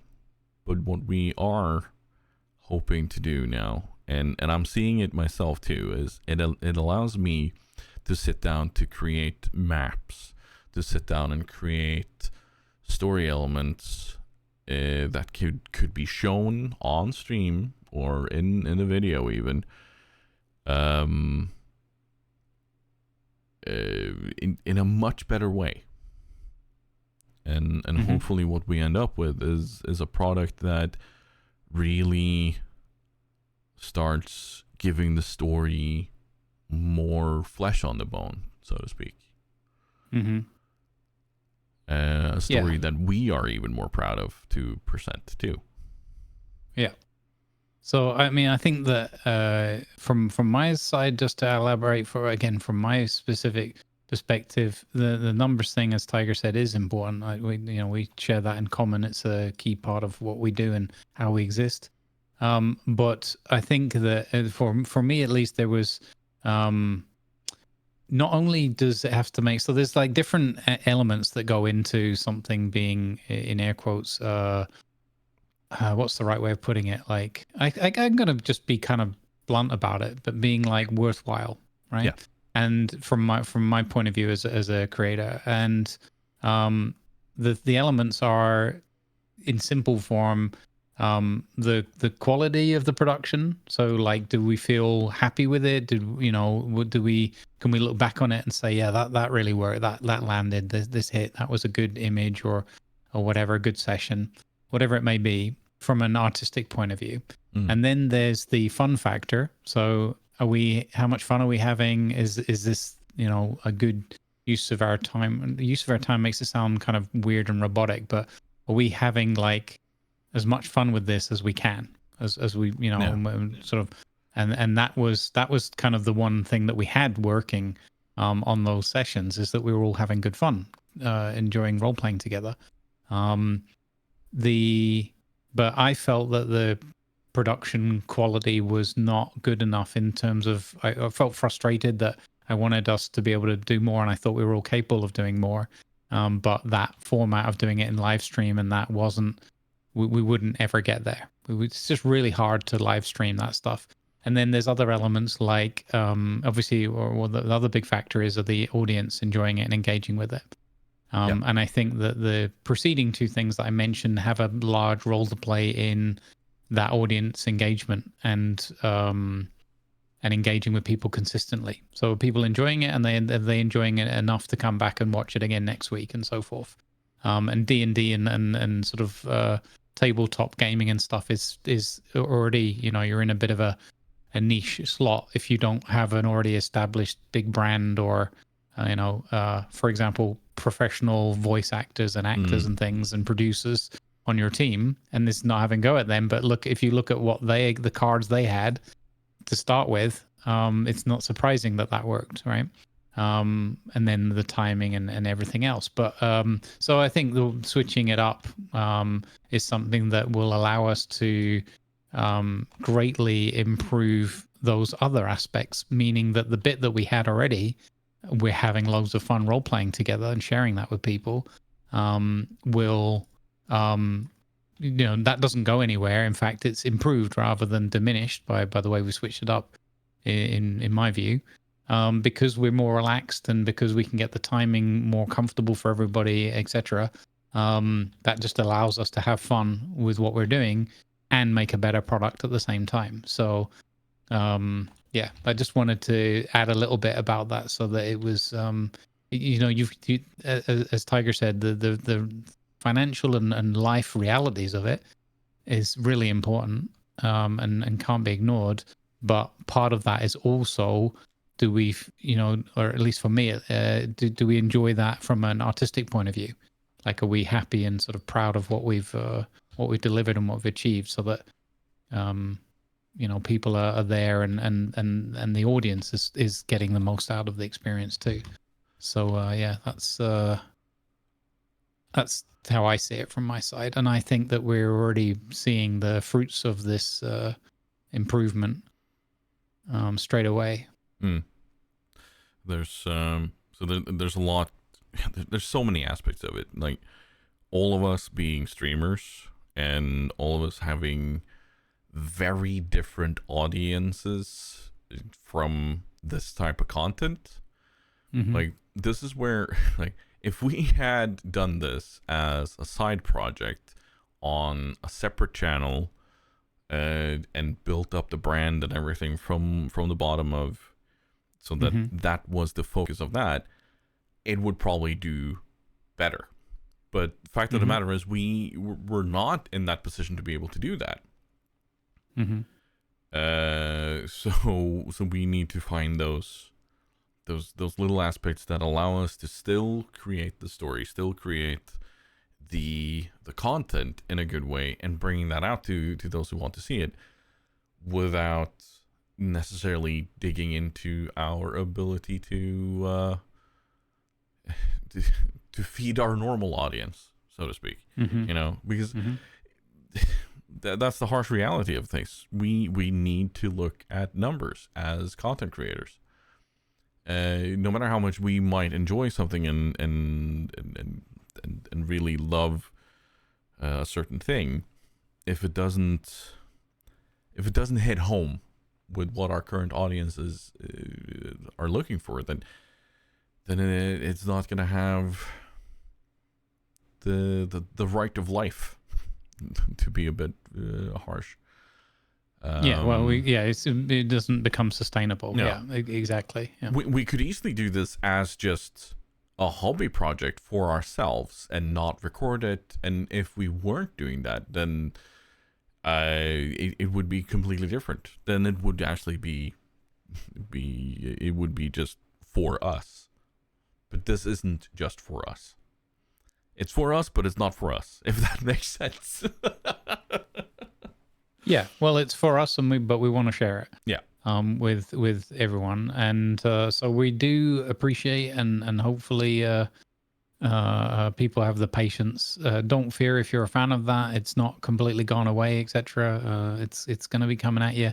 It's going to be a better production, and it's going to allow us to focus, as I said before, on creating and having the most fun with it ourselves, and which I think will be the best way to have it translate to audiences, and hopefully we can grow it. And the longer term plans, which we'll talk about at another time, are to kind of look at this as like, what if we did this as its own thing? But it's be premature to go into that at this stage, but just to give people a teaser. Cliffhanger. Yeah, part of that is, of course, also the whole part of why would we go somewhere else when we have content here, you know? Mm-hmm. And that's something we face with Exit to Port, even. Mm-hmm. Which is, I won't lie, tiny bit hurtful. No, it's not. I fully understand. I want to point that out. This is me being facetious. But it is one of those weird things that content creators that collaborate on something will face. Like, this is not a unique problem to us. This is not a unique problem to anyone. Because, like, even like I watch Chilled Chaos and Z Royal Viking a lot, and they were part of something called The Creatures together with Gassy Mexican and Sea Nanners and so on, and I know they see a lot of success in their collaborative efforts when they play Among Us, for instance.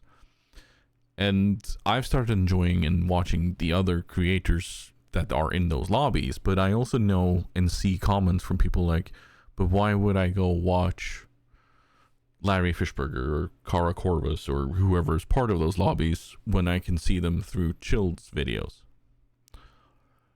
And I'm like, because like if you enjoy their content, then go enjoy their content, you know? Mm-hmm. So and that is something that a collaborative effort will always face. Like, how do you present it? You know, how do you get it out to all the people in a good way? That's always going to be a challenge, no matter what you're producing. Mm-hmm. And I think that's also something that we're very much facing in Conquest and Cataclysm. But hopefully we'll be able to solve that in a good way for you guys. We're still considering our options and how to do it. But like you already said, Grumbles, it's not gone. Mm-hmm. And it very much has the right to life. Just need to water it a bit more. And speaking of Conquest and Cataclysm, one of our cast members, for the lack of a better term, has asked us a question. It's a good term. Lima asks, what skills or stat would you like to add or remove from D&D 5th edition? What is missing or not needed?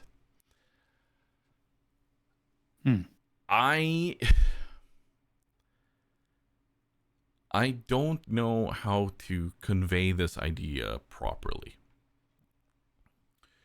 But for me, there's something about a character being stealthy and sneaky. And the ability to do that. Like, I know there are mechanics and I know there are skills for it, but it's always seemed like there's something missing in it for me. In D&D and in a lot of these tabletop games. It's missing something, but I can't quite put my finger on exactly what. So I think that it would be something along those lines, to look at the stealth mechanic / stats, or like Because right now, like, what is it we have when it comes to stealth in 5e? I need a character sheet. I should have looked this up to start with. D&D 5e character sheet. Let's have a look. So stealth is its own skill and it's dex based. Yeah. But I'm like, why? It just feels a bit weird. Because there are many different ways of doing something in a stealthy way, if that makes sense.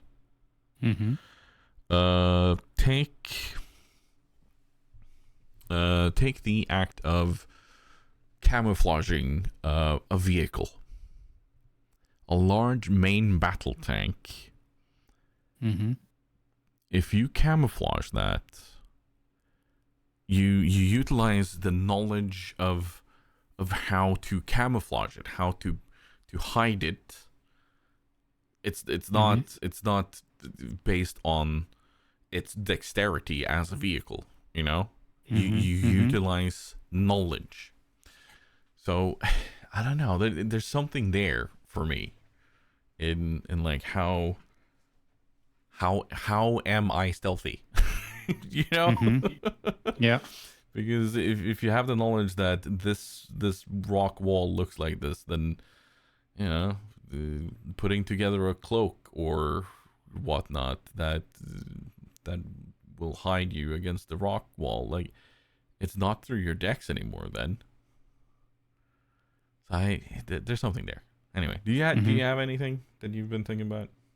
The only one that I had some sort of interactions with, we were jamming and we kind of come up with the players together with a sort of halfway decent workaround is, and it's not that it's missing, but I think there was also like what would you change or whatever elements and it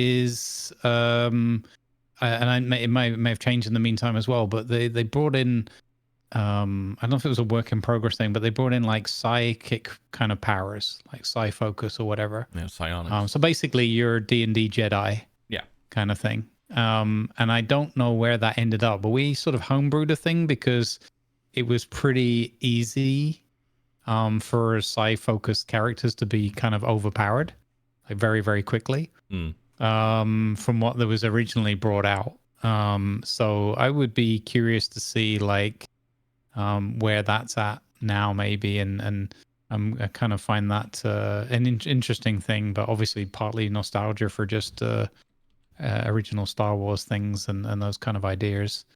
Yeah, so I'm not saying it's necessarily missing or whatever, but I'd be curious to see, and then also a setting where that would be applicable rather than it just being some occasionally D&D can be a bit random in the sense of okay, these random characters have got these kind of random skills or things that you've rolled up, and it's like, but how does that apply to the sort of setting or the lore of the world or the story that you're on? You know, like I want it to be more, but I think this is also because I'm always hungry for just like why are the characters the way they are? Why do they do what they do and have what they have, and how does that develop over time in the story as well?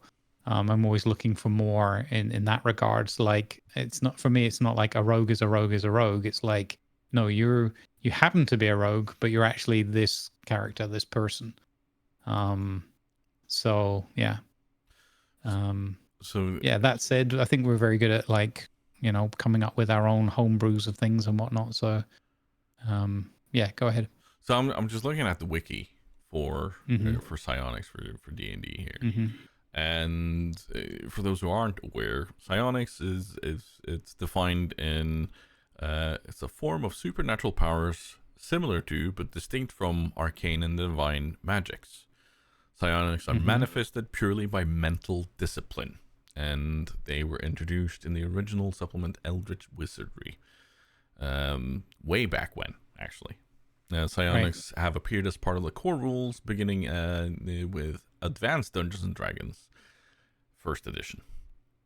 And they've been used like clairsentience, meta creativity, so the ability to create objects and living beings, meta psionics, or powers of augmenting the psionic powers, psychokinesis, psychometabolism, which allow you to change the physical properties of some creatures, things, conditions, including animal affinity and so on, and psychooperation. Psychoportation. Psychoportation partners move the user or objects through space and or time, and telepathy. Those are the psionic powers. And it's gone through various different stages. And in 5th edition, there are apparently 3 psionic subclasses in the Unearthed Arcana, where there are subclasses for the fighter, rogue, and the wizard. So they're still working on it, but I haven't played with it since 3rd edition, apparently. And I just kind of see it as, like, I don't know how I would solve it, but I do like the idea of it, mostly because I also enjoy the Star Wars universe, of course. But I think I would treat it as a very rare thing. Like, we're talking, you may encounter one person per 10,000 or something. You know, we're talking very, very rare. So that when you actually meet them, they are going to be either a super powerful ally or a very intense adversary. But how do you manage the resources of it? You know, I greatly simplify magic in my campaigns because I don't enjoy the thought of someone having to lug around all the spell components. I'm just gonna assume that people have a grasp of that, and that just the most intense kind of spell components, like the need for diamond dust or diamonds or whatever. That's the sort of stuff you'll need to dredge up and specifically say that you have. Yeah. But then comes the question of how do you differentiate between a psionic user and a wizard, because that's also kind of mental. But sorcerers still have they have spell slots, you know. So the psionic would also have to have kind of X amount of power per day, or almost like a mana-like system. I don't know. But it's apparently still well and alive, according to the wiki. Oh, there you go. Yeah. But it's also a really cool system. It is. I know a lot of people aren't really a fan of it because of the whole I'm a Jedi thing, but yeah, it's all specific. Like, if you've got a character, it's a horses for courses kind of a thing. Yeah, if you have a character, an arc rather, or a setting where it makes sense, or where it has maybe more meaning or whatever, yeah, more relevancy, I think that's important in those kind of situations. But yeah, that was just one that sprang to mind. I don't know what else I would want to change. I think maybe, like, I don't know why, but it's always kind of annoyed me that there isn't more focus on the mental aspect of things, you know. But I guess that's a bit up to each and every campaign. But the thought of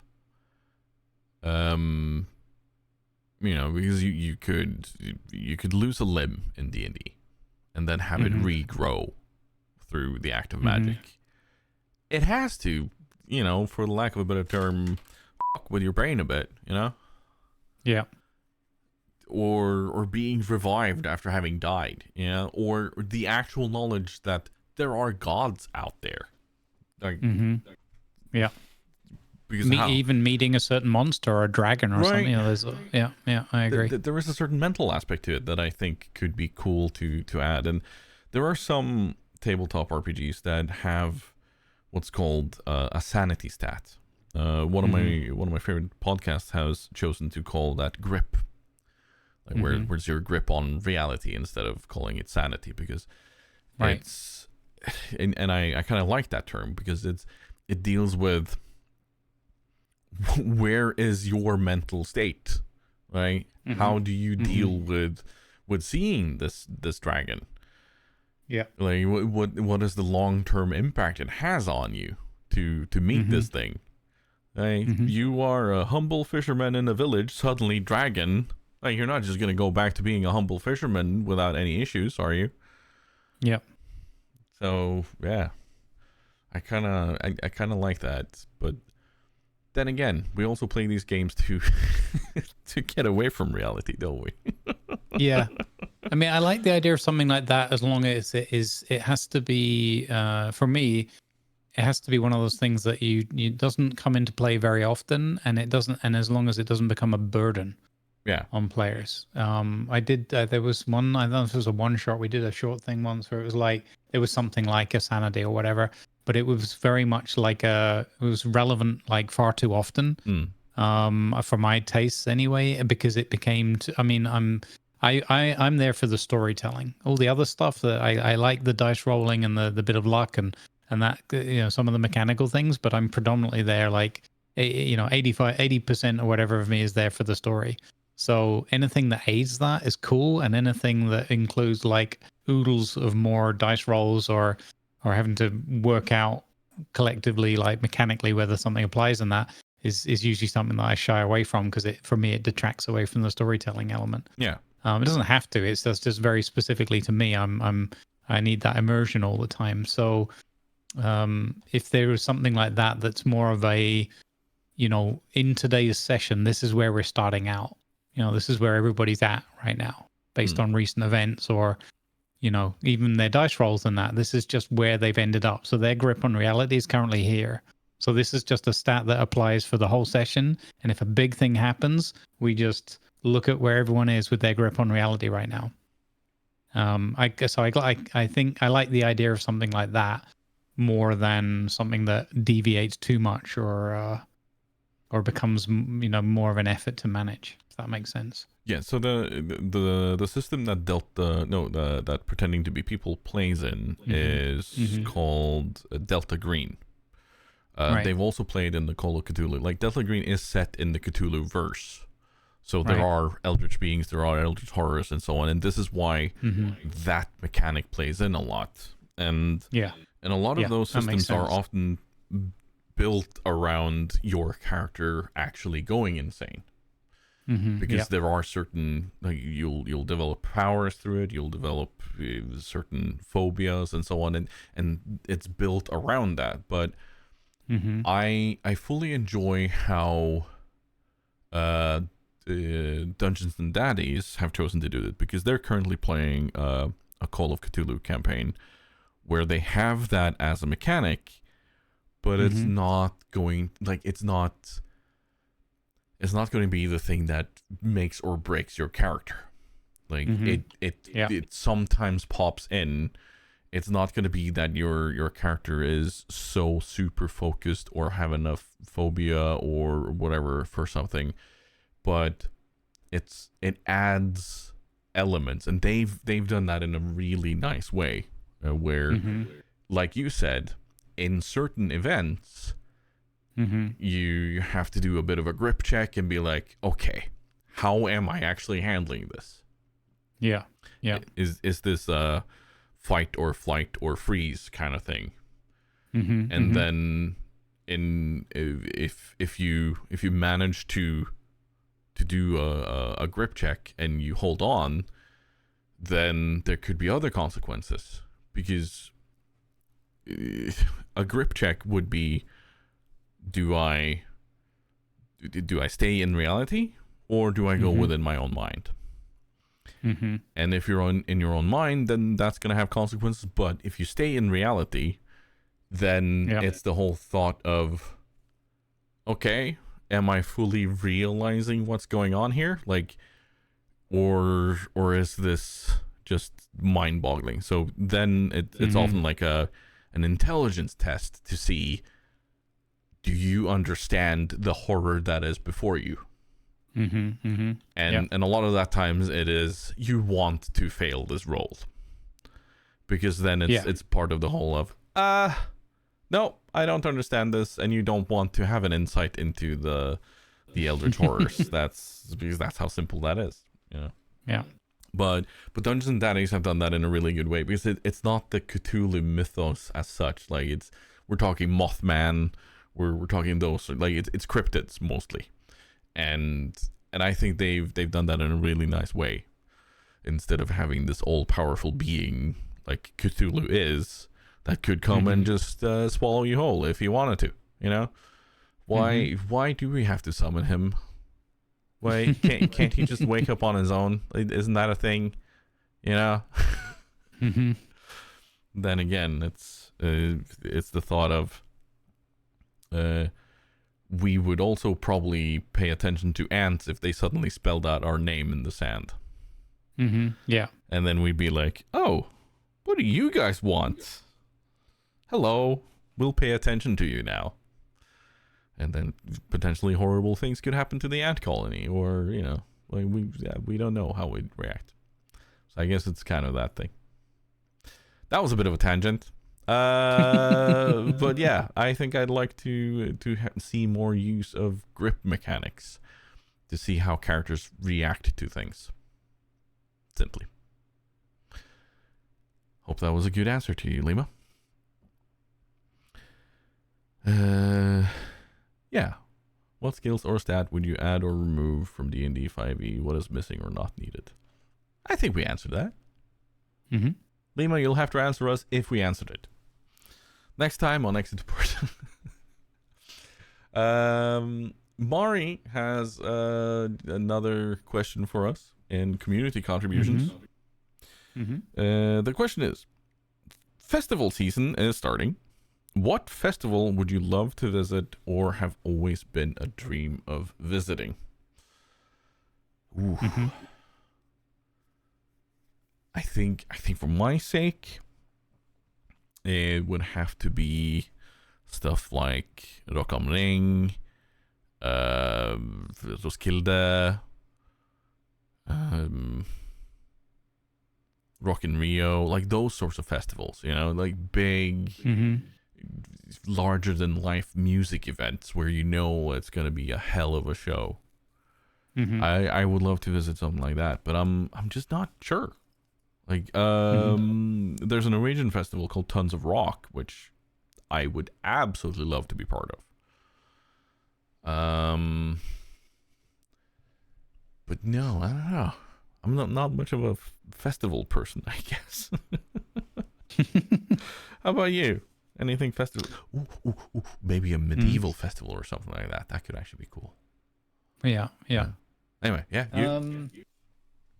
Well, a kind of a two-parter. One that I think would be super fun that sort of exists these days is not so much. Well, I guess it's a festival. I don't know. Or they have different events through the year or whatever, but would be something like that. I think like springtime, something like Tomorrowland, where there's just all sorts of different artists, and there's a lot of it's very chill or hardcore, like that kind of music.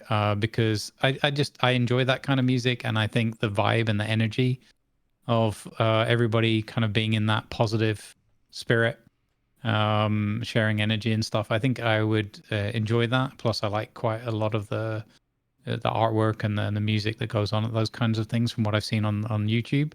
But and the other part of my answer would be involves time travel. I would love to go back to something like original Woodstock. Right. You know, rock and roll, whatever, peace and love. It doesn't really matter that much, but just the spirit vibe, the energy, and an enjoyment of music in a more, feels like a more pure form than a lot of how things are done, like in the modern era, whatever, today's era. I don't know. I think, because I think of it more as I think it would be great to be there enjoying something that is more pure, more about the music form as a form of art or whatever, than other stuff. I don't know. Maybe it's not a very good explanation, but that's kind of all I can articulate right now. So yeah, I'd love to go to something like that where, and it's not exactly nostalgia because I'm not old enough to have been there in the first place, sort of thing, only in dwarf years. But yeah, that appeals to me, that idea of being somewhere like that. The origins of some of these things, I guess. There's a couple of jazz festivals I would like to be part of. Just because I absolutely love like super chill, smooth jazz, and I think going to a couple of jazz festivals, and because that I don't see those as being part of the hype monster, if that makes sense. They are, like you said, for the enjoyment of the music. Yeah. And I think they could be really nice to go to. But it's not just music out there though. Like there's many kinds of festivals. Yep. So I know Oslo has a medieval festival thing going on, where in the fortress, you have everything from melee fights to cosplayers, like little stands selling period correct stuff, like in arts and crafts. I think there's a lot, and I always enjoy going into those areas to have a look and just enjoy the chill, Now that you mentioned it as well, you made me think straight away, because I went straight down the music path as well. I think one of the, so possibly a little bit of also time travel slightly, but I either Montreal Comedy Festival or Edinburgh. Those would definitely be on the list, because I'm a big fan of comedy and just in general, and just trying to laugh and use that as a medicine kind of thing, and a way to get through difficulties and just the daily grind of life. So yeah, going to something like that would be awesome as well. Is it Fringe? Which is Fringe is a part of it. I think there's like the main part, and then there's like the fringe part. So where the acts are a little bit more out there, as the name suggests. But either way, either or both. I think those would be fun events to visit.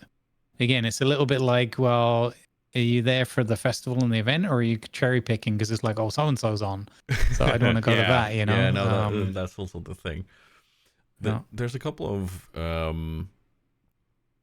I guess they're kind of festivals going on in northern Norway during the summer, where there's a lot of different events going on. Everything from stand-up to concerts to people showing off arts and crafts, theaters, gallery openings, and so on. And it's kind of festival-ish, but it's more like just celebratory days. We have one locally too, where there's this giant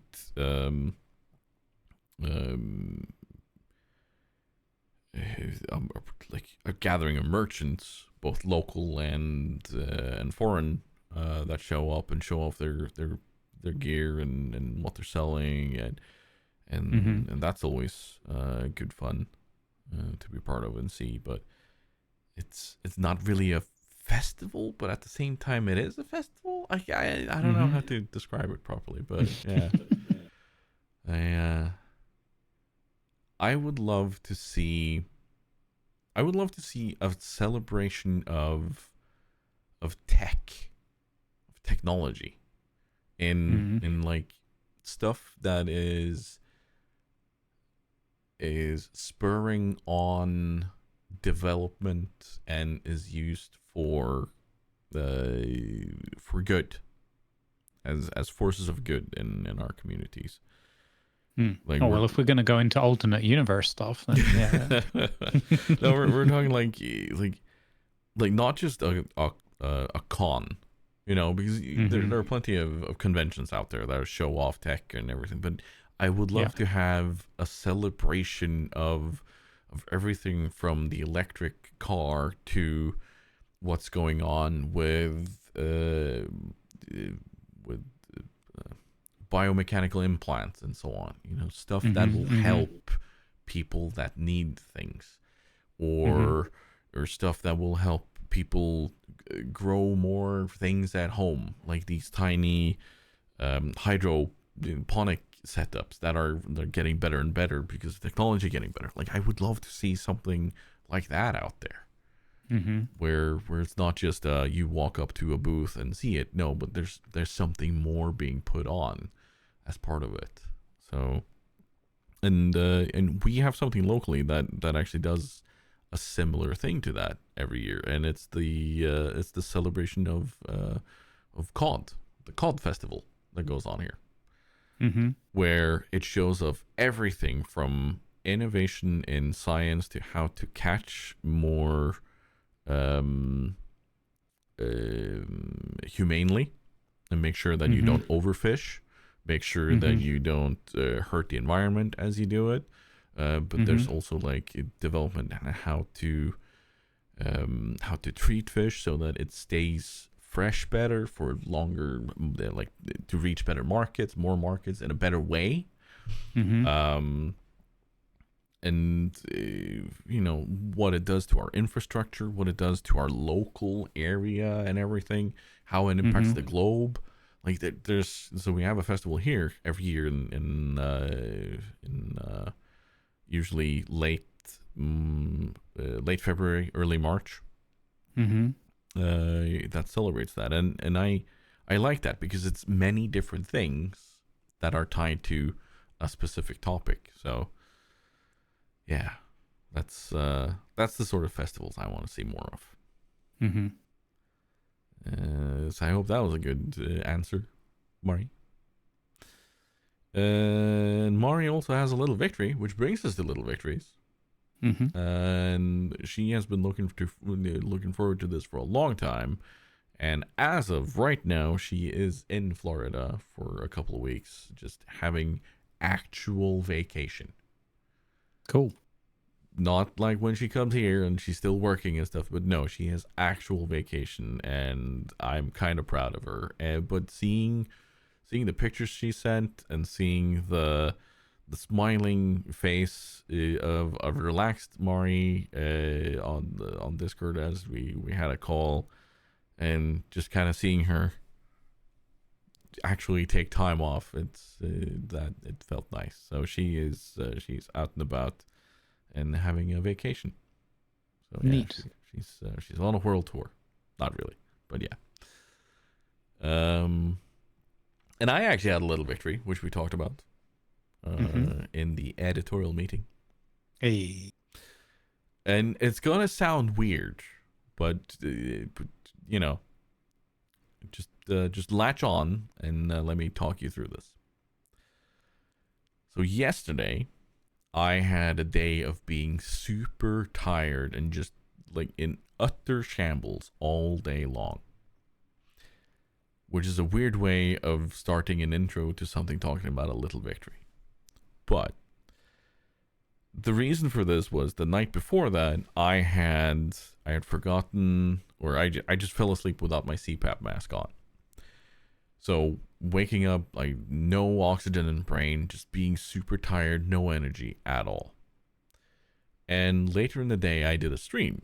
Like I basically did nothing all day long. I was still tired, but I sat down and I had a stream. And as part of that stream, we talked a bit about what was going on. And yesterday I had a bit of a realization that I used to be this tired every single day, but pretty much getting through it with sheer force of will and an abundance of carbohydrates. That was it. That was the only thing driving me. Constantly snacking, constantly eating things to just have some sort of way forward, constantly drinking energy drinks to even just stay functioning. And I hadn't realized that until yesterday. So, my little victory is then the realization of, oh, the stuff that I have done has had a positive impact on my health. The fact that I needed to actually have an absolute poop day is a different matter. But yeah, the steps that I've taken to, like eating overnight oats every morning, and just having better portion control, having better control of what goes on in my day-to-day life when it comes to these things. Yeah, it's helped, and that's my little victory. That's awesome. The only thing I would question is it's not a little victory. That's a huge victory. But anyway. Well, I mean, I think the little victory is in the realization of it, not necessarily the journey itself, but the realization that, oh, well, shoot, it is working. Which sometimes it takes much larger things to realize these sorts of things. And yeah. I can see that. Like it, like losing 10 kilos, that would be a large victory. But part of the realization of what you're going through, what you're working towards, those little things, and seeing the actual effects of it in smaller increments, that's the little victories for me. Yeah, that's cool. So and that gives energy to keep on doing it. Speaking of keeping on doing it, we want to thank our patrons for being part of this. Mari, Finn, MrRoboto, Tilted, and Lima. Thank you for being paid members of our patreon.com/exit report. And if you want to have the option of always getting your question or comment in on our episodes, then you can go there, pledge $2 equivalent, and be part of what we do here. And we want to thank you for doing that, all of you. And most of you will probably get this episode early. That's another thing we do. For patrons, we try to release episodes early. Just so that's it. And I guess, yeah, that's my thank you to the patrons. Thank you, patrons. And that brings us to the last thing on this show that we always try to keep in mind, and it's something to smile about. Oh yes. And I want to start with, because I have two parts. But I want to start with one thing that made me smile a lot the other day. Because like even in the editorial meeting, we were sitting there, and I struggled with finding something that I that I could really smile about. Let's be fair. The world's a bit of a shit place right now, but we all have these little moments of ooh, that was nice, or relaxation, or so on. And the other day, I was sitting down on my couch, and I could feel the sun on my face and warming my body, and I was just sitting there in complete relaxation and just having one of those, yeah, I'm just gonna soak up the sun right now, and just kind of feeling that enjoyment of being warmed up by the sun again after a long winter. It was it was really, really nice, and that made me smile. Nice. And now I'm trying to remember the other one. Because I had a second one. It had to do something It was about a YouTube short, I think. Yeah. But I'm trying to remember what specifically it was. Oh yeah. The YouTube intro. Oh, there you go. That's the one. The thing we talked about earlier. It wasn't necessarily a YouTube short, but it was just a short thing for YouTube. I should have phrased it differently. There you go. Yeah. Because inspired by you, I made a very short, very distinct intro for my YouTube, and I'm super happy about it. and when I finally kind of got the idea for it and put it together, it just made me smile, because it's like, yeah, this is what we do in this community. Feels very apt. And speaking of doing things in the community, you also found something. Yeah. So I got one of those beautiful DMs, just a random little thing from a fella who I won't name, who may or may not be known as a good egg and plays quite a bit of GeoGuessr. Oh, okay. No, obviously Chegg. He sent me this because I don't know if he was playing GeoGuessr at the time, but he said the statement was that he found this on Google Maps. Either way. And he sent this to me because he was like, wow, this is like, so his words, I stumbled upon this while browsing Google Maps and remembered you instantly. He thinks this is a wordplay on Ivan the Terrible. And it's a picture of a predominantly red, like, we'll call it a bus, but it's like an all-terrain vehicle. And they've given this vehicle a name written on the side of it. And it's called Ivan the Terror Bus.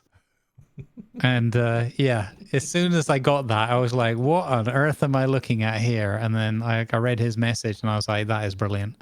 That is really something something to smile about. Obviously it's from Chegg anyway, because then Chegg's always someone's going to induce smiles because he's such a good egg. But more than that, it was also just a random bit of Ivanism somewhere in the world made me chuckle. It was kind of along the lines of, if there was he said if there was a game where you could name the truck as a character yourself, he feels like I would have made this one. And I'm like, I think you're right. I agree with that. I probably would have ended up, either me or workshopping it with chat together. Ivan the Terror Boss is a good name. So yeah, that gave me something really good to smile about. So thanks, Chegg, for that. And it doesn't take much to make us smile sometimes, but that's what this is all about. I don't know if you've looked closer at it, but it's in Antarctica. Oh, there you go. So in the bottom left corner, you can see it's in McMurdo, right? Which is in Antarctica. So that explains why it's a bus, but exactly the shape of it. It's the bus it needs to be. It's the bus it needs to be, and it's very much a very Ivan-like vehicle. So yeah, it made me smile too when you popped that in there. Excellent. Yep. I didn't give any context to Tiger either. I think I just threw that picture in there and said, "This is my something to smile about." Yeah. So it didn't need much explanation, right? No, it doesn't. But it's very nice to hear the story behind it. So we want to encourage everyone to share something small that made you smile, little victories throughout the next month, or like anytime you see something or you have something pop up that made you go, that's nice, and gave you a genuine smile. It doesn't have to be that it makes your cheeks ache from laughing hours on end. No, but something that gave you a moment of respite in a crazy world and a crazy day. Feel free to share it. We would love to hear it and share it further. But without further ado, that has been the April edition of Exit to Port. Thank you so much, everyone, for listening to us ramble on for some hours again. There's going to be more in the future. If you have anything specific you want us to talk about, feel free to pop that in our Discords or in the YouTube comment section. If anyone has commented on Spotify, I have no idea where I would get these notifications or such. But you know, feel free to do. Hopefully I'll find it somewhere. Mileage of your comments may vary. Yeah, so I'm genuinely curious to see if I get any sort of notification for that. But feel free to pop any comments or such in there. It does help. It does. Anyway, without further ado, it's gonna be a goodbye from me and a goodbye from Grumbles. Good vibes, everyone. Goodbye.